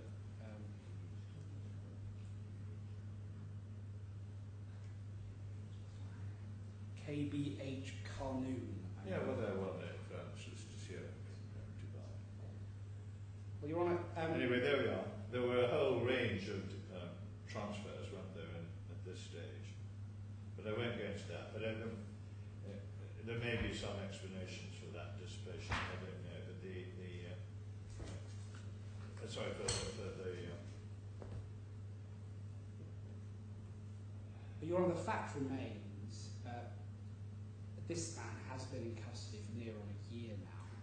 He has two very serious legal matters in the offing. He has no money currently. If money is not released, the lawyers who are currently instructed, the experts, etc., will not continue. They are not acting pro bono. And this man will be left. Where's the evidence for that? I mean, they seem to have been prepared to act. Large numbers of lawyers and experts have been acting for this gentleman on a pro bono basis, presumably. Well, not pro bono, Your Honour. All right. I don't mean pro bono. With the expectation, on a credit basis. With the expectation of being paid at some point. Right. There comes a point, as you all know. Well, no doubt there was, but there's actually no evidence from any of the lawyers or experts that they're going to pull the plug. I mean, I understand you would say, well, of course they're going to pull the plug if it goes on like this, but there's no actual evidence of that. And they may have complete confidence in their client's case and that they will, in due course, be in a position where the client recovers all his costs and is able to pay them and will have a substantial sum on top of it. I don't know. They must have taken a view about it. Anyway, you say they've had enough. Yes. Okay. Well, you may be right. And the figure I put forward in my respectful submission, half of which for illegal expenses incurred and half of which going forward, would ensure that this man is represented in the two matters he faces. One of those matters, Your Honour, is in Dubai, where the language in the court is Arabic, all documentation is in Arabic. How is he expected to defend himself in those circumstances if he cannot afford the lawyers? Well, I'm not absolutely understanding how the $500,000 is going to make any difference. Your solicitor's fees already are £1 million, correct? £1 million. And then one adds on top of that council's fees, or maybe that includes their disbursements, I don't know. Yes, it does include council fees, but there's council fees here in Dubai. Yes. And there are experts' fees and so on. Your Honour asked me for a figure. Yeah. No, but you're saying if this money is not paid, and we're asking for $500,000, people are going to call it a day, but they're still going to be wholly out of account for money expended already without any funds for the future. We've got all these claims in London, which presumably will go on. Yes. So I'm just expressing some doubt that a bit of injection of cash into the present indebtedness is going to enable the defendant to carry on.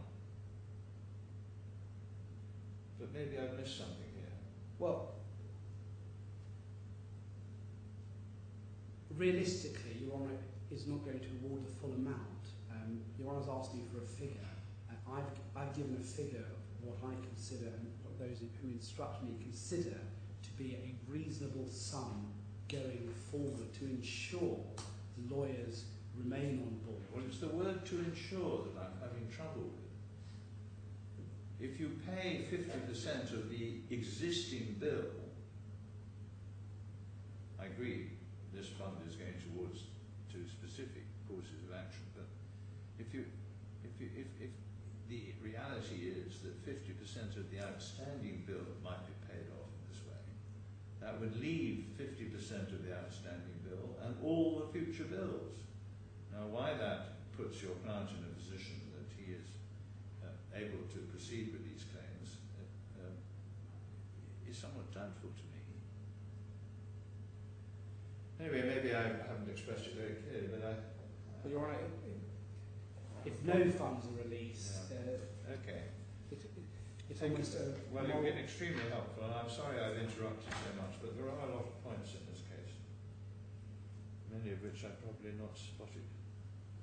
Anyway, thank you very much for your help. Mr. Butler, do you mind having a 10-minute break? Not in the slightest. Okay, thanks. All rise.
Sorry, just to, Mr. Riley, can you have a look at it? There was one loose end. Earlier on, we were considering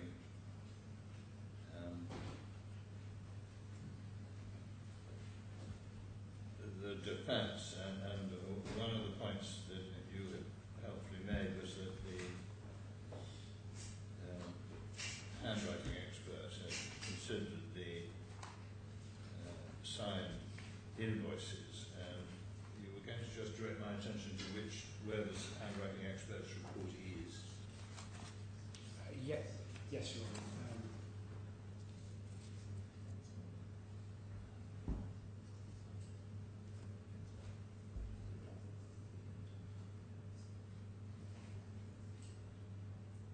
It's in the defence bundle, Your Honour. It was exhibited when we filed defence volume 1 of 2.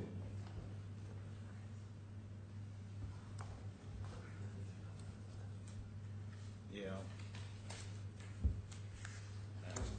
Thank you. Behind tab 2, page 16. Tab 3 or 2? Tab 2. Page 16.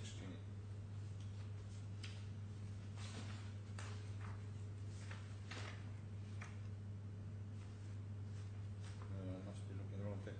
What's the page again? Page 16. Yeah, that. What that is, it's something different. It's the bundle we filed when we filed Yes, this is part of the defence.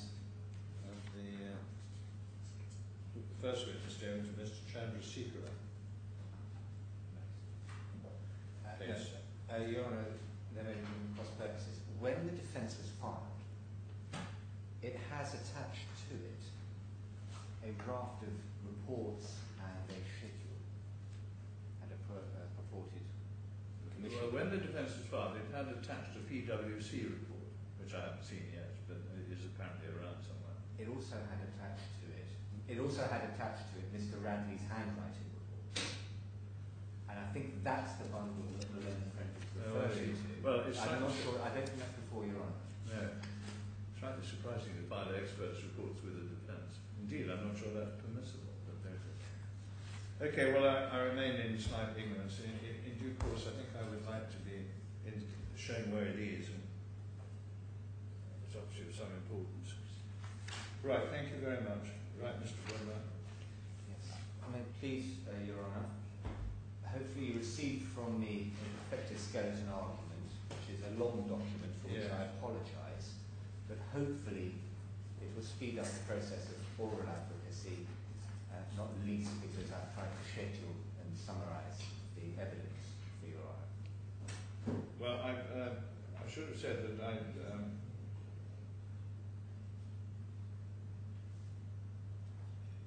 think failed to comply with your suggested treating list. I don't think I have looked at the amended particulars of claim. If you want me to look at them, I will. And I certainly haven't read the third witness statement of Mr. Patel, because I don't have it. Your Honour does have it, but Your Honour got it yesterday, and it isn't necessary to go through it. I don't have it. For Your Honour's information, there were 3 volumes filed as additional bundle. Hopefully Your Honour got them. Yeah, not all. It shouldn't be necessary to read them all. No, the third of those is in fact Mr. Patel's witness statement. Now, I won't invite Your Honour to read it for the moment. Then I am looking at the wrong thing then. The third of those is certainly doesn't contain a witness statement. It should say it was a box that was delivered yesterday. I got 3 boxes, yes. Well, maybe this is. Yes. Well, it'll have an authorities bundle in it as well. The authorities bundle we may need to look at, but additional bundle. Yeah, I found it now. Yes, yes. Yes. I'm not going to invite Your Honour to read it, and I quite understand. The reason I make reference to it is that witness statement is the witness statement in support of our application for immediate judgment. Right. Or alternatively for the striking out of parts of the defence. Now, That witness statement goes into some considerable detail about the nature of the evidence. But in my submission, this case is actually a relatively straightforward one, the central issue. So I'll show you on a moment. It is an admitted fact, or admitted fact and law, question of fact and law, that Mr. Haigh owed fiduciary duties to the claimant at the relevant times.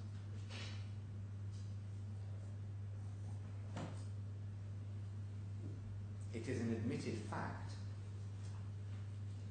that millions of dirhams and pounds found their way into bank accounts controlled or owned by Mr. Haigh or a close associate.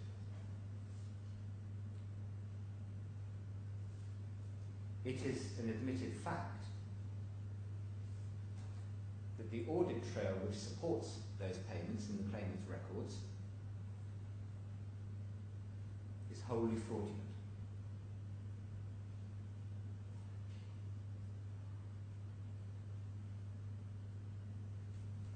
The sole issue for the court is how it came about that our fiduciary firm came into possession of millions of dirhams and pounds of our money supported by a fraudulent audit trail. And I will address Your Honour in a moment about the handwriting evidence, but we say that whether signatures were imposed electronically or pen-to-paper signatures is nothing to the point.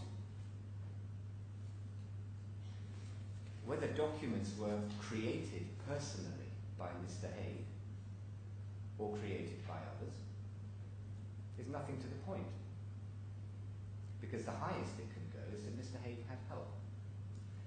What is an indisputable fact is that every invoice which bears the name of an employee of the claimant approving the invoice for payment bears the name of Mr. Haigh. Every payment instruction to the bank instructing payment bears Mr. Haigh's name,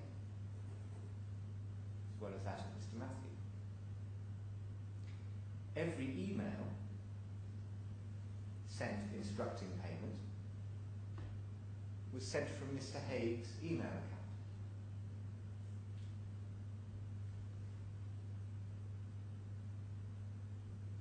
Those are the underlying facts of the case. And we submit that they amount to a very strong prima facie case.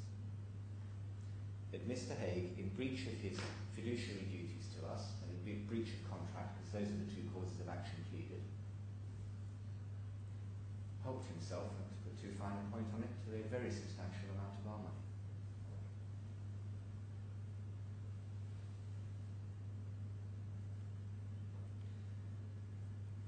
We say that when a fiduciary helps themselves to a substantial proportion of his principal's money, he receives that money on trust for his principal. And when that trust property is applied to acquire other property,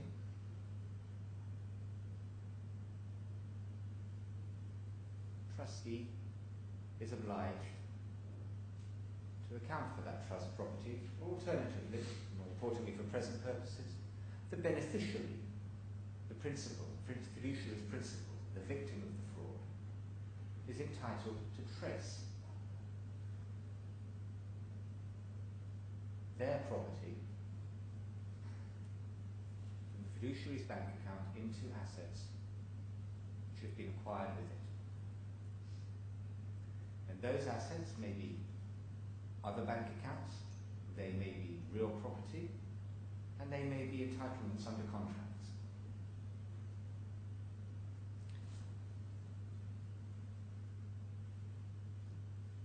We say that Mr. Haigh has embarked on a campaign of collateral and tangential litigation. There could be no justification for requiring the claimant effectively to fund that campaign.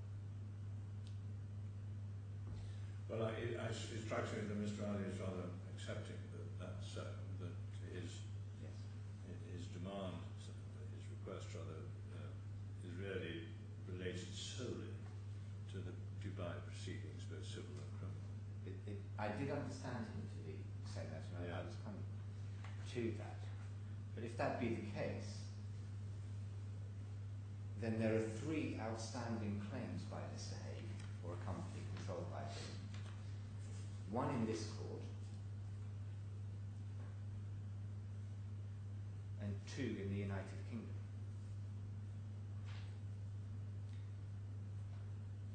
He has also made an application before it was the City of Westminster Magistrates Court. It will now be heard in the West London Magistrates Court on the 9th of April for warrants for the arrest of 2 senior officers of the claimant for conspiracy to defraud.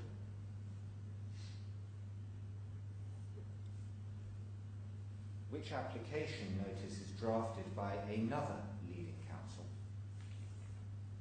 Mr. Jones,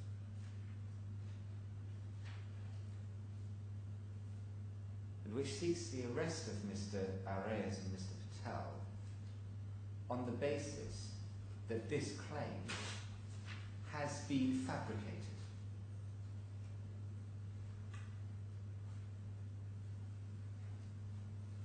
Even before any judge has been asked to reach any final decision. Now, what is to happen to this raft of claims is as yet unclear. But what we do say is that we made £200,000 available.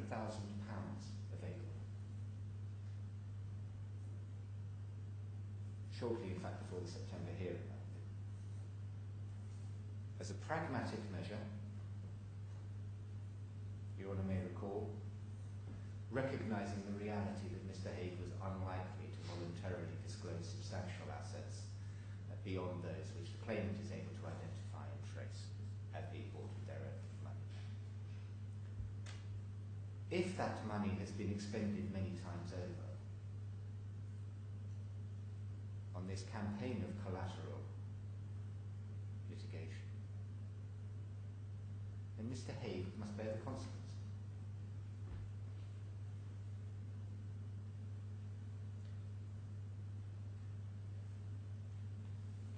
We say, as Your Honour has identified, Mr. Haigh is in significant breach of both the search order, including his undertaking, and the freezing order.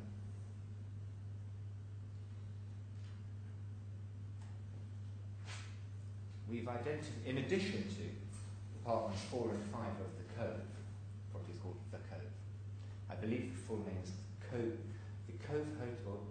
Hotel in Cove Lamorna in Cornwall.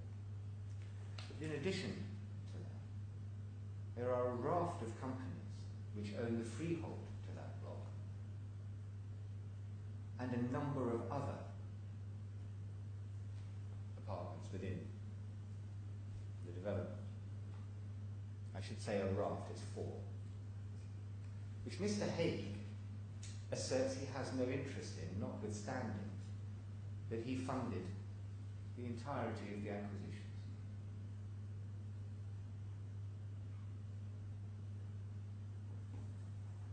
And that was the subject of an application to extend the freezing order, and I'll address Your Honour about that.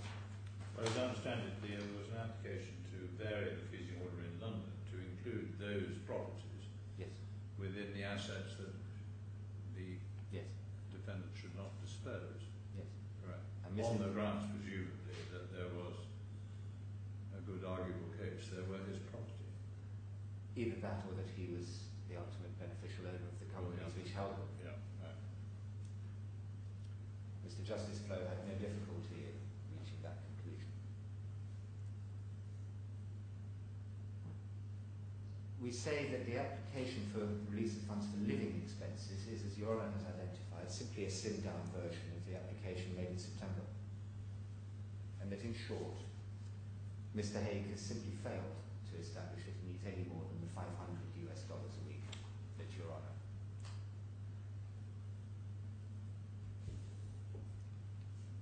in September. And indeed, it's noteworthy. Your Honour was shown a schedule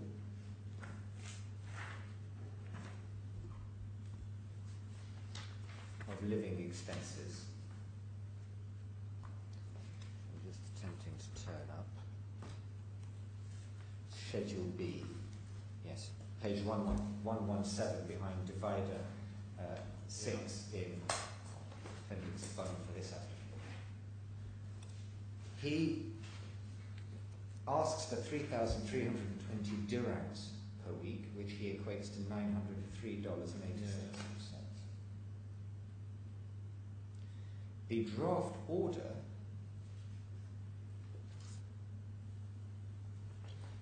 asked for $2,500. $2,500 a week. Yeah. Well, that's Behind presumably because there are some what I call flat expenses included. I'm not quite sure how it works, but Schedule C, is it? Schedule C is appended to the order, the draft order, it's page 6, and divided 2. As I understand it. But those are all historic. So they're separate, are they? They're- Yes, okay. They're the £54,000. So the $500.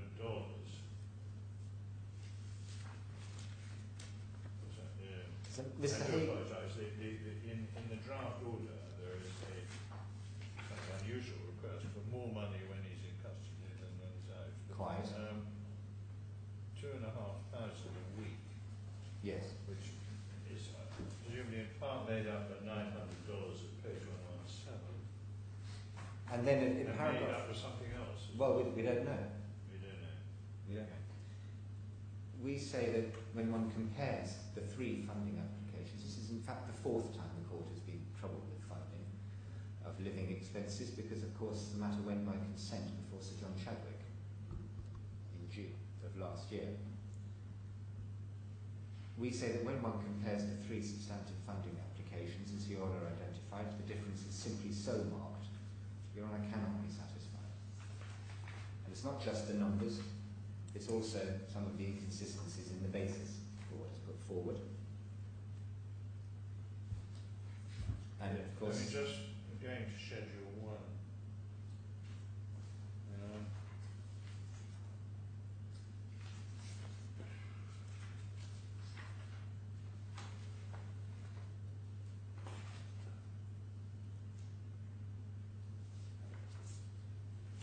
Food, water, water and toiletries, cleaning prison, visiting, protein,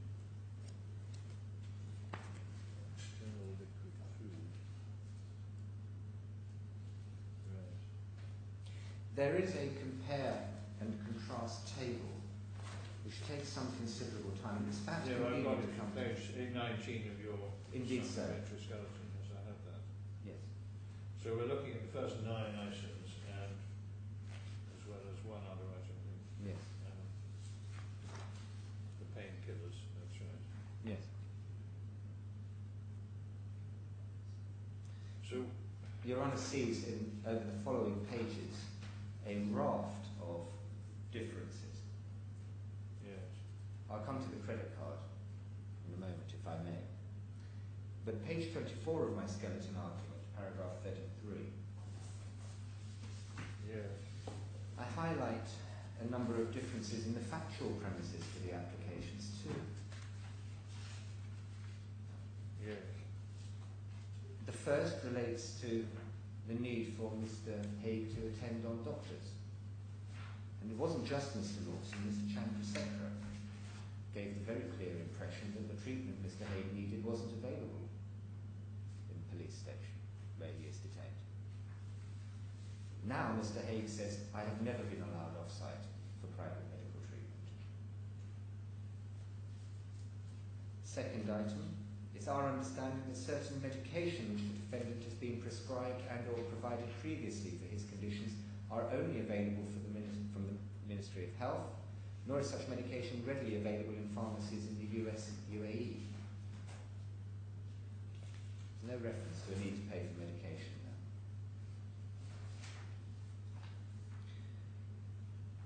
Your Honour will recall discussion of this purchase of food.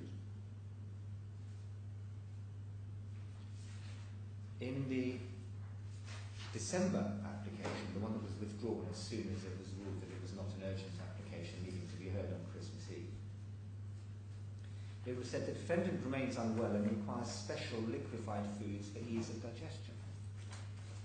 A number of receipts were exhibited. Those receipts provided for the purchase of chicken noodles, beef noodles, couscous, peanut butter, pasta and roasted vegetables.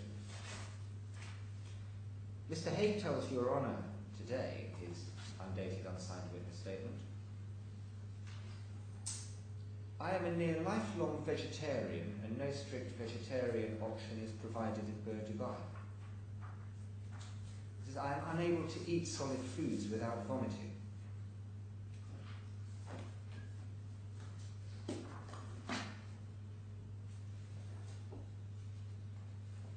Yes, we don't have any.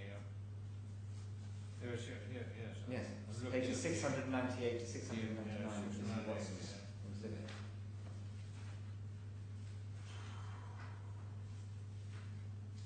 Well, I don't know. Maybe, Well, the inconsistency between somebody buying chicken noodles and beef noodles who is a lifelong vegetarian, or near lifelong vegetarian, and roasted vegetables when he's unable to eat solid food without vomiting. There is then the sequence. Well, I mean, as I further. remember, he says he was extremely unwell when he arrived in Dubai because he just had a serious operation and had a very large proportion of his intestines removed and was also undergoing dental treatment. I'm not sure we've seen any medical evidence. We've seen no medical evidence That seems whatsoever. to have rather fallen away. We've seen no medical evidence whatever. Yeah. I should say to Your Honour at the outset. But just looking at page 117. Yes. I take your point that Mr. Haigh's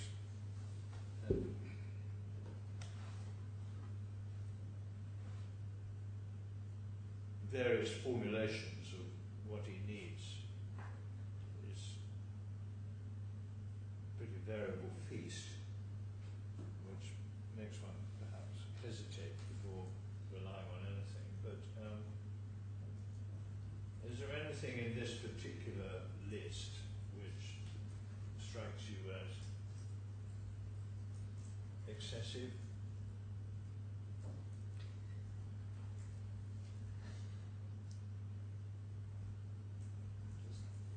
Doing the arithmetic. Mr. Haigh. I mean, the main item is item 1. It is. It's That's food, water, 90% and of the whole thing. it is, and it's Food is about £100 a week. well, that's dirhams in fairness to Mr. Haigh. Oh, sorry, these are dirhams, aren't they? Yeah, well, 700 a week is £100 or thereabout, a bit more than that. The difficulty is that Mr. Haigh says in his evidence. Toiletries at 500 looks pretty heavy, but still. Yes. But it is Sorry, perhaps. what's the difficulty? The difficulty is that Mr. Haigh appears to be suggesting that the prison service orders him food. I missed that. Could you just... It's in his witness. Yes, in his witness statement. So it's behind Which one? the 6. The first one, or the... No, the undated, unsigned. Yeah. Divider 5, Yes. paragraph 26. Divided 9, you mean? Oh.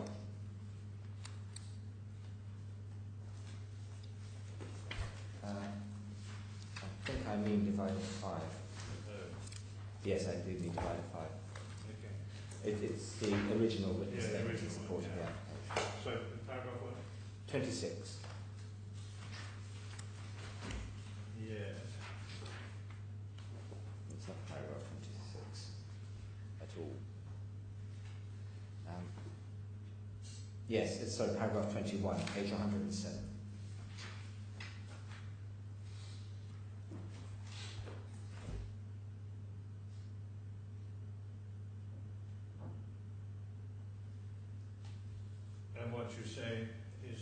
additional cost of ordering out is only 200 Well, it would appear so.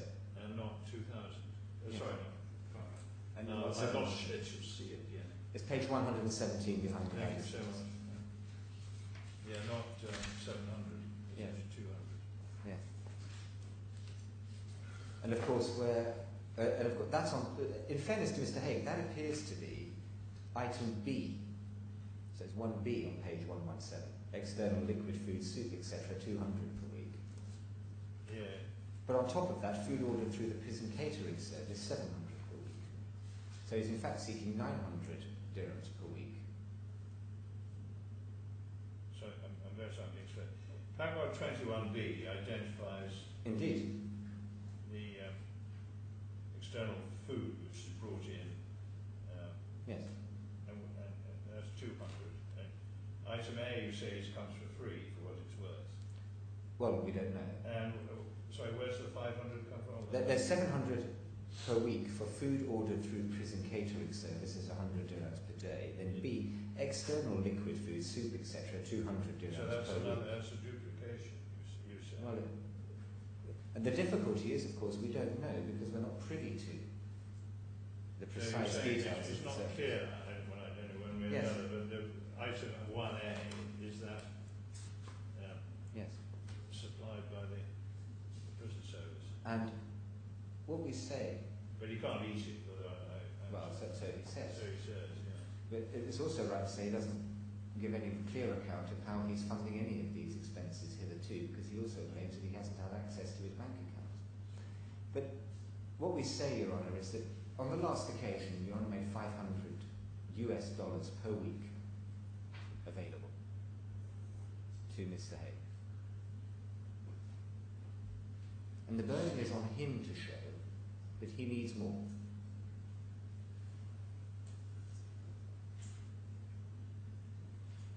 And in our submission, he simply hasn't. Not in a reliable way, at any rate.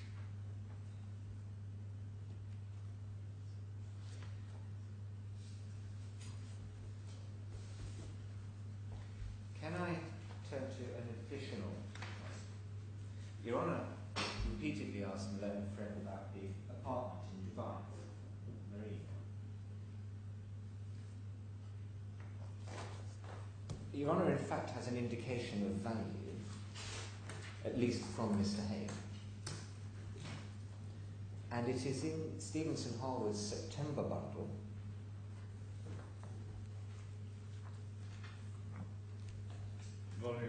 Volume 1, Yeah. behind divided 2, Yeah. on page 42, Thank you. towards the foot of the page. Oh, yeah. This is Mr. Haigh's disclosure. And Your Honour sees a figure of 2.7 million dirhams being given as an estimate, with mortgage outstanding of 1.6 million dirhams. Now,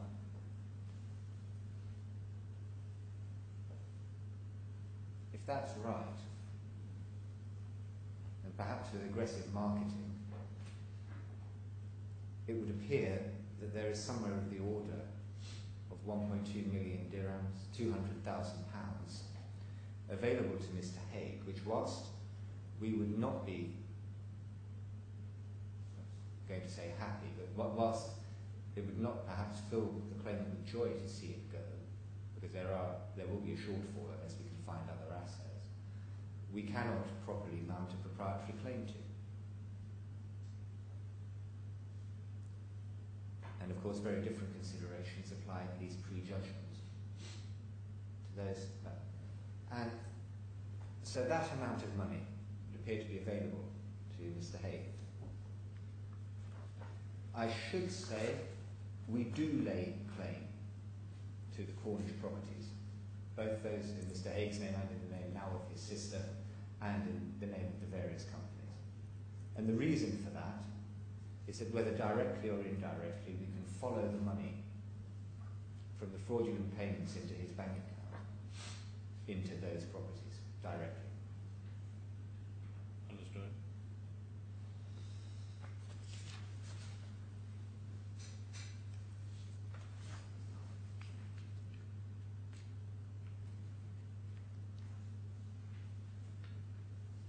The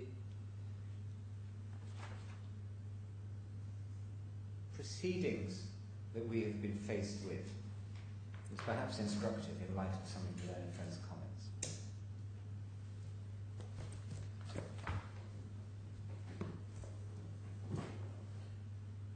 Your Honour has an indication of them, and if I begin,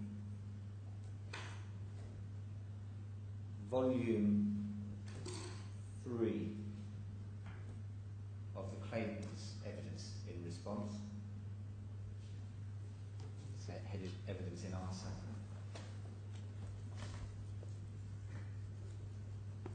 And if I could ask Your Honour to turn to page 1023, DJW 1023.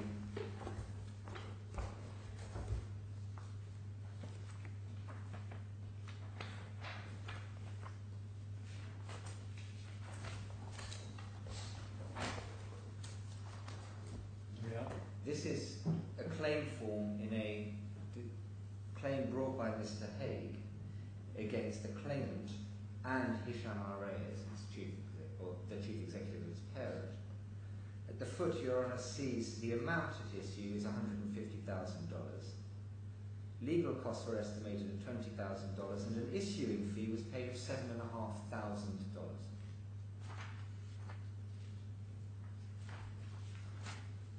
Your Honour has the particulars of the claim,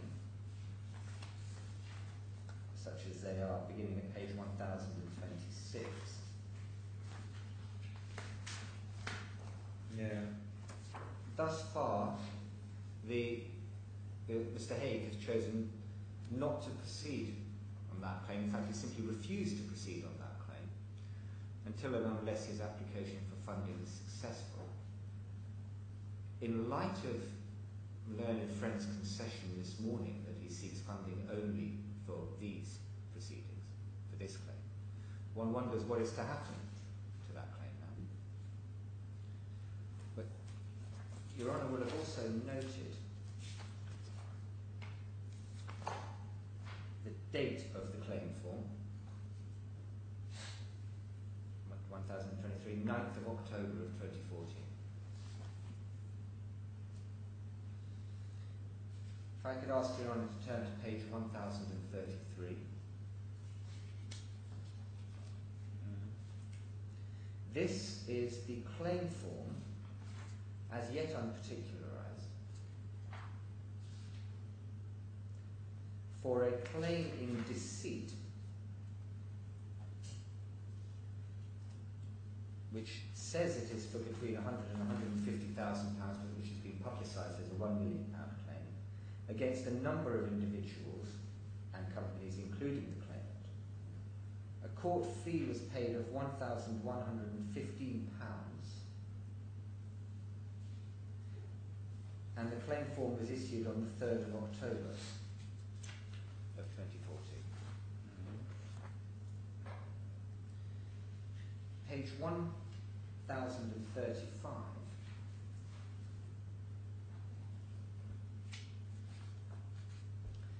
is a claim by Sport Capital registered in the British Virgin Islands.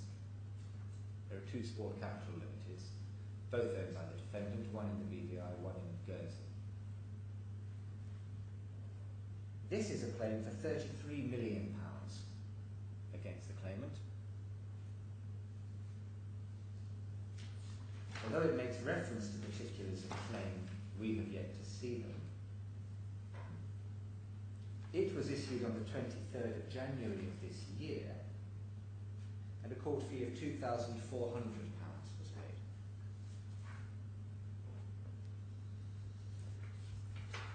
Now, Your Honour will understand that we're standing on ceremony, and Your Honour has noted that each of those claim forms says not for service out of the jurisdiction. And so to that extent, we can simply wait and see, but the point is $7,500 and in excess of £3,500 so another $5,500 at today's exchange rate, has been paid out in court fees. The defence is dated 23rd of December 2015. But apparently there was no money for court fees to issue a counterclaim.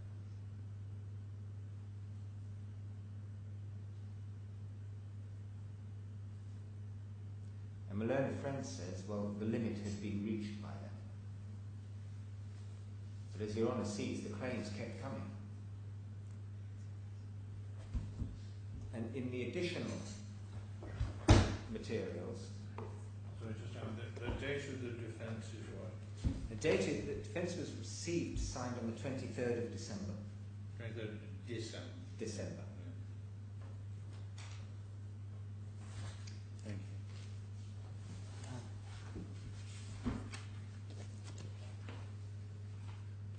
you. In our additional bundles,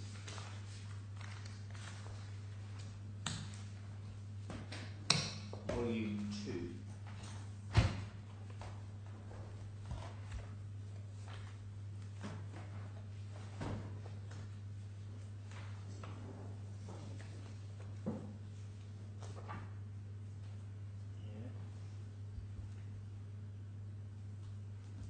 says divider 6. This is the application for a search warrant, for arrest warrants by Mr. Haigh in London. And Your Honour sees over the index an application for warrants running to 7 pages, signed by Mr. Jones, Queen's Counsel, dated 12th of January of 2015 and amended 20th of February, although what the amendments are isn't made clear. And then over the page, a lengthy witness statement, 13th of January of 2015.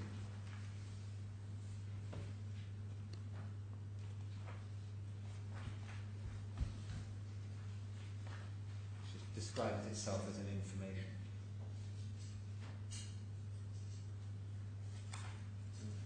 Elaborate statement, I don't. Yeah. It is a very elaborate statement. I don't take Your Honour to it for any particular purpose. Safe to show that it has been lodged. Now we have to deal with that, as Your Honour might imagine.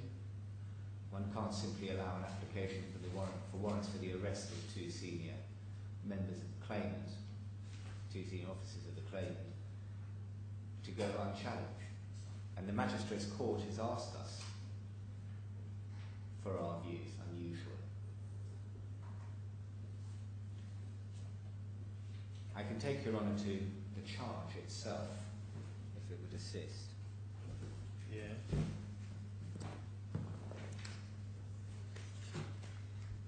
It's set out by Mr. Jones, because we haven't actually seen a copy of the formal information or any document which actually sets out a charge, but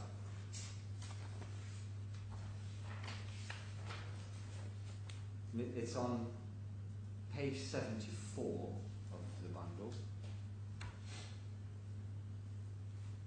paragraph 16.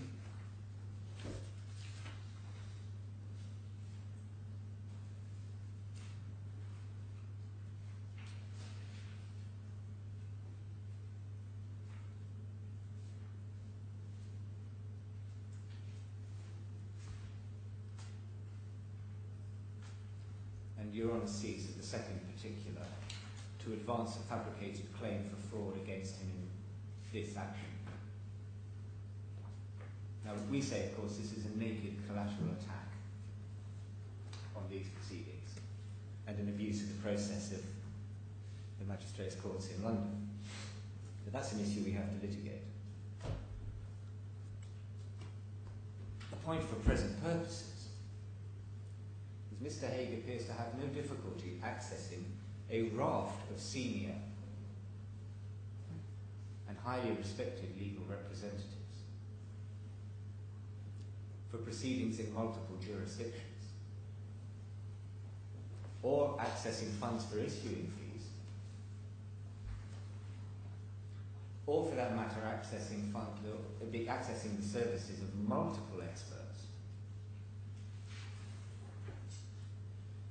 save as regards advancing a properly particularised case in these proceedings,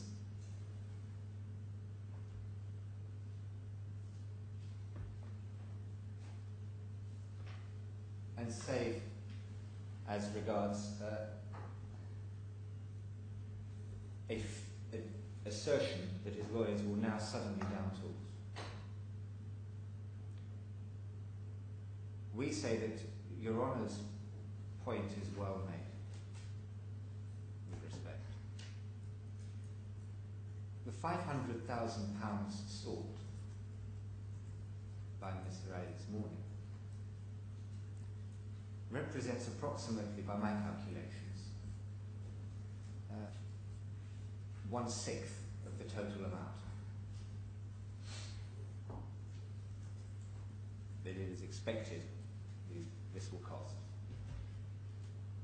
It's expected that this campaign of litigation will in fact cost 2.5 times the total amount which Mr. Haigh has declared as being available to him at all.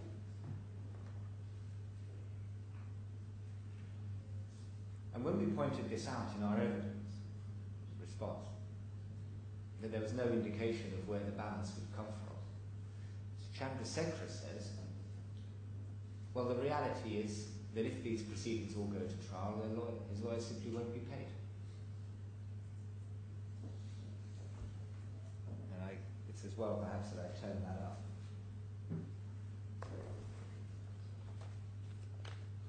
And it is divided 7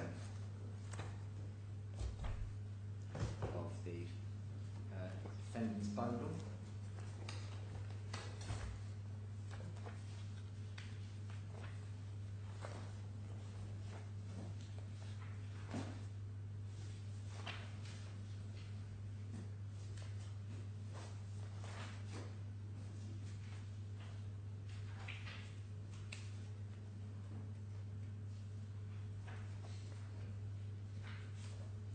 Page 147 in the bottom right hand corner.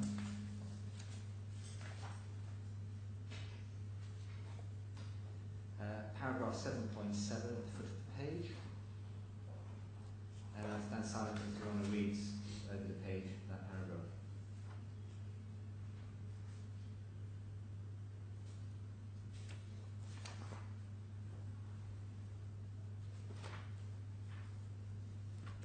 So what you mean, the point being what they aren't saying we'll pull out? quite the opposite. Yeah. Quite the opposite.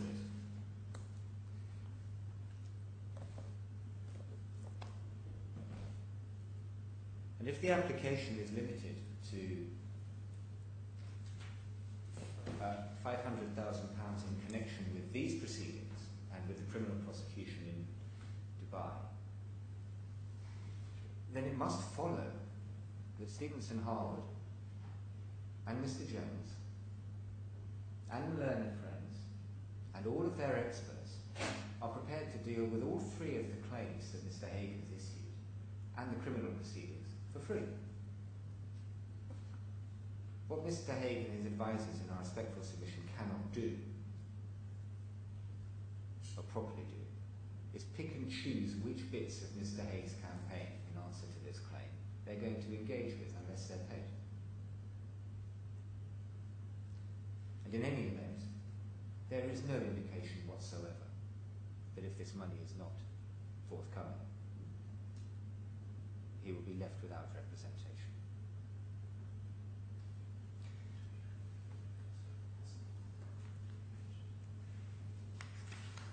Your Honour has already noted the long list of advisors that he's had access to. It's paragraph 7 of my skeleton argument.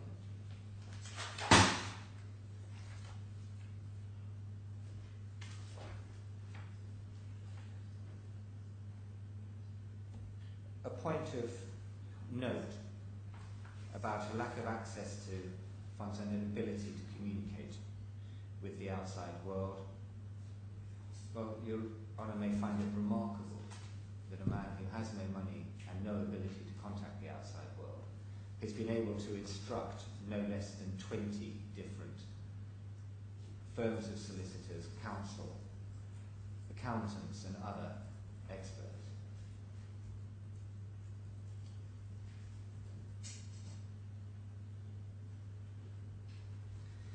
Your Honour may also wish to take note, set out in paragraph 8.1 of my skeleton argument with the page reference, DJ1 page 797 is in volume 2 of our evidence in answer, I believe. Notes in volume 3.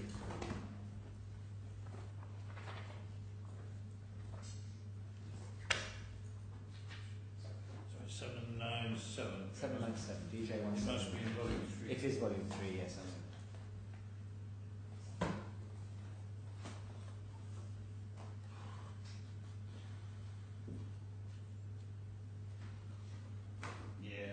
Now, Your Honour sees there this is an invoice from Alternative Solutions. It's dated 17th of December of 2014. It involves the provision of a data traveller vault and an encrypted flash drive of 64 gigabytes, USB delivery by DHL from Alternative Solutions to Stevenson Harwood in London, 12th of November. So it appears that electronic documents have been being provided to... Well, that, on the basis that there is a note of the export data to the memory stick. Yes. It's not just a piece of hardware, it's a loaded piece of hardware. One would assume so, yes. Yes.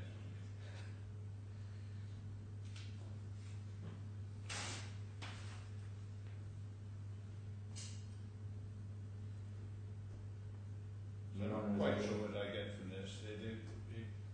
You're simply saying it's a small point. A stick of that scale is very likely to contain quite a volume of material. It's got some exported data on it. We don't know how much, of course. Yeah, but it's likely to be quite substantial if it's 64 gigabytes of memory. It's fair to say that when this matter was last before this court, Mr. Sethi informed the court that there was a server of documents somewhere outside of this jurisdiction to which Stevenson Harwood do not have access. They're granted access to particular documents by, and it was entirely unclear who, it was an unnamed third party. I've forgotten that.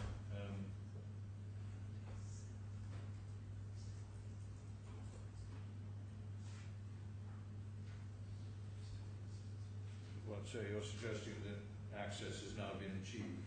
Well, we don't know. Yeah. What we do know is that there seems to be a substantial body of documentation available to the claimant. He seems to have a substantial amount of representation, and yet he comes to court saying he is effectively destitute so far as ability to engage with these proceedings is concerned. Your Honour, I note the time, and I'm about to go to a new topic. I don't know whether that will be let's take a break, yes. Thank you very much.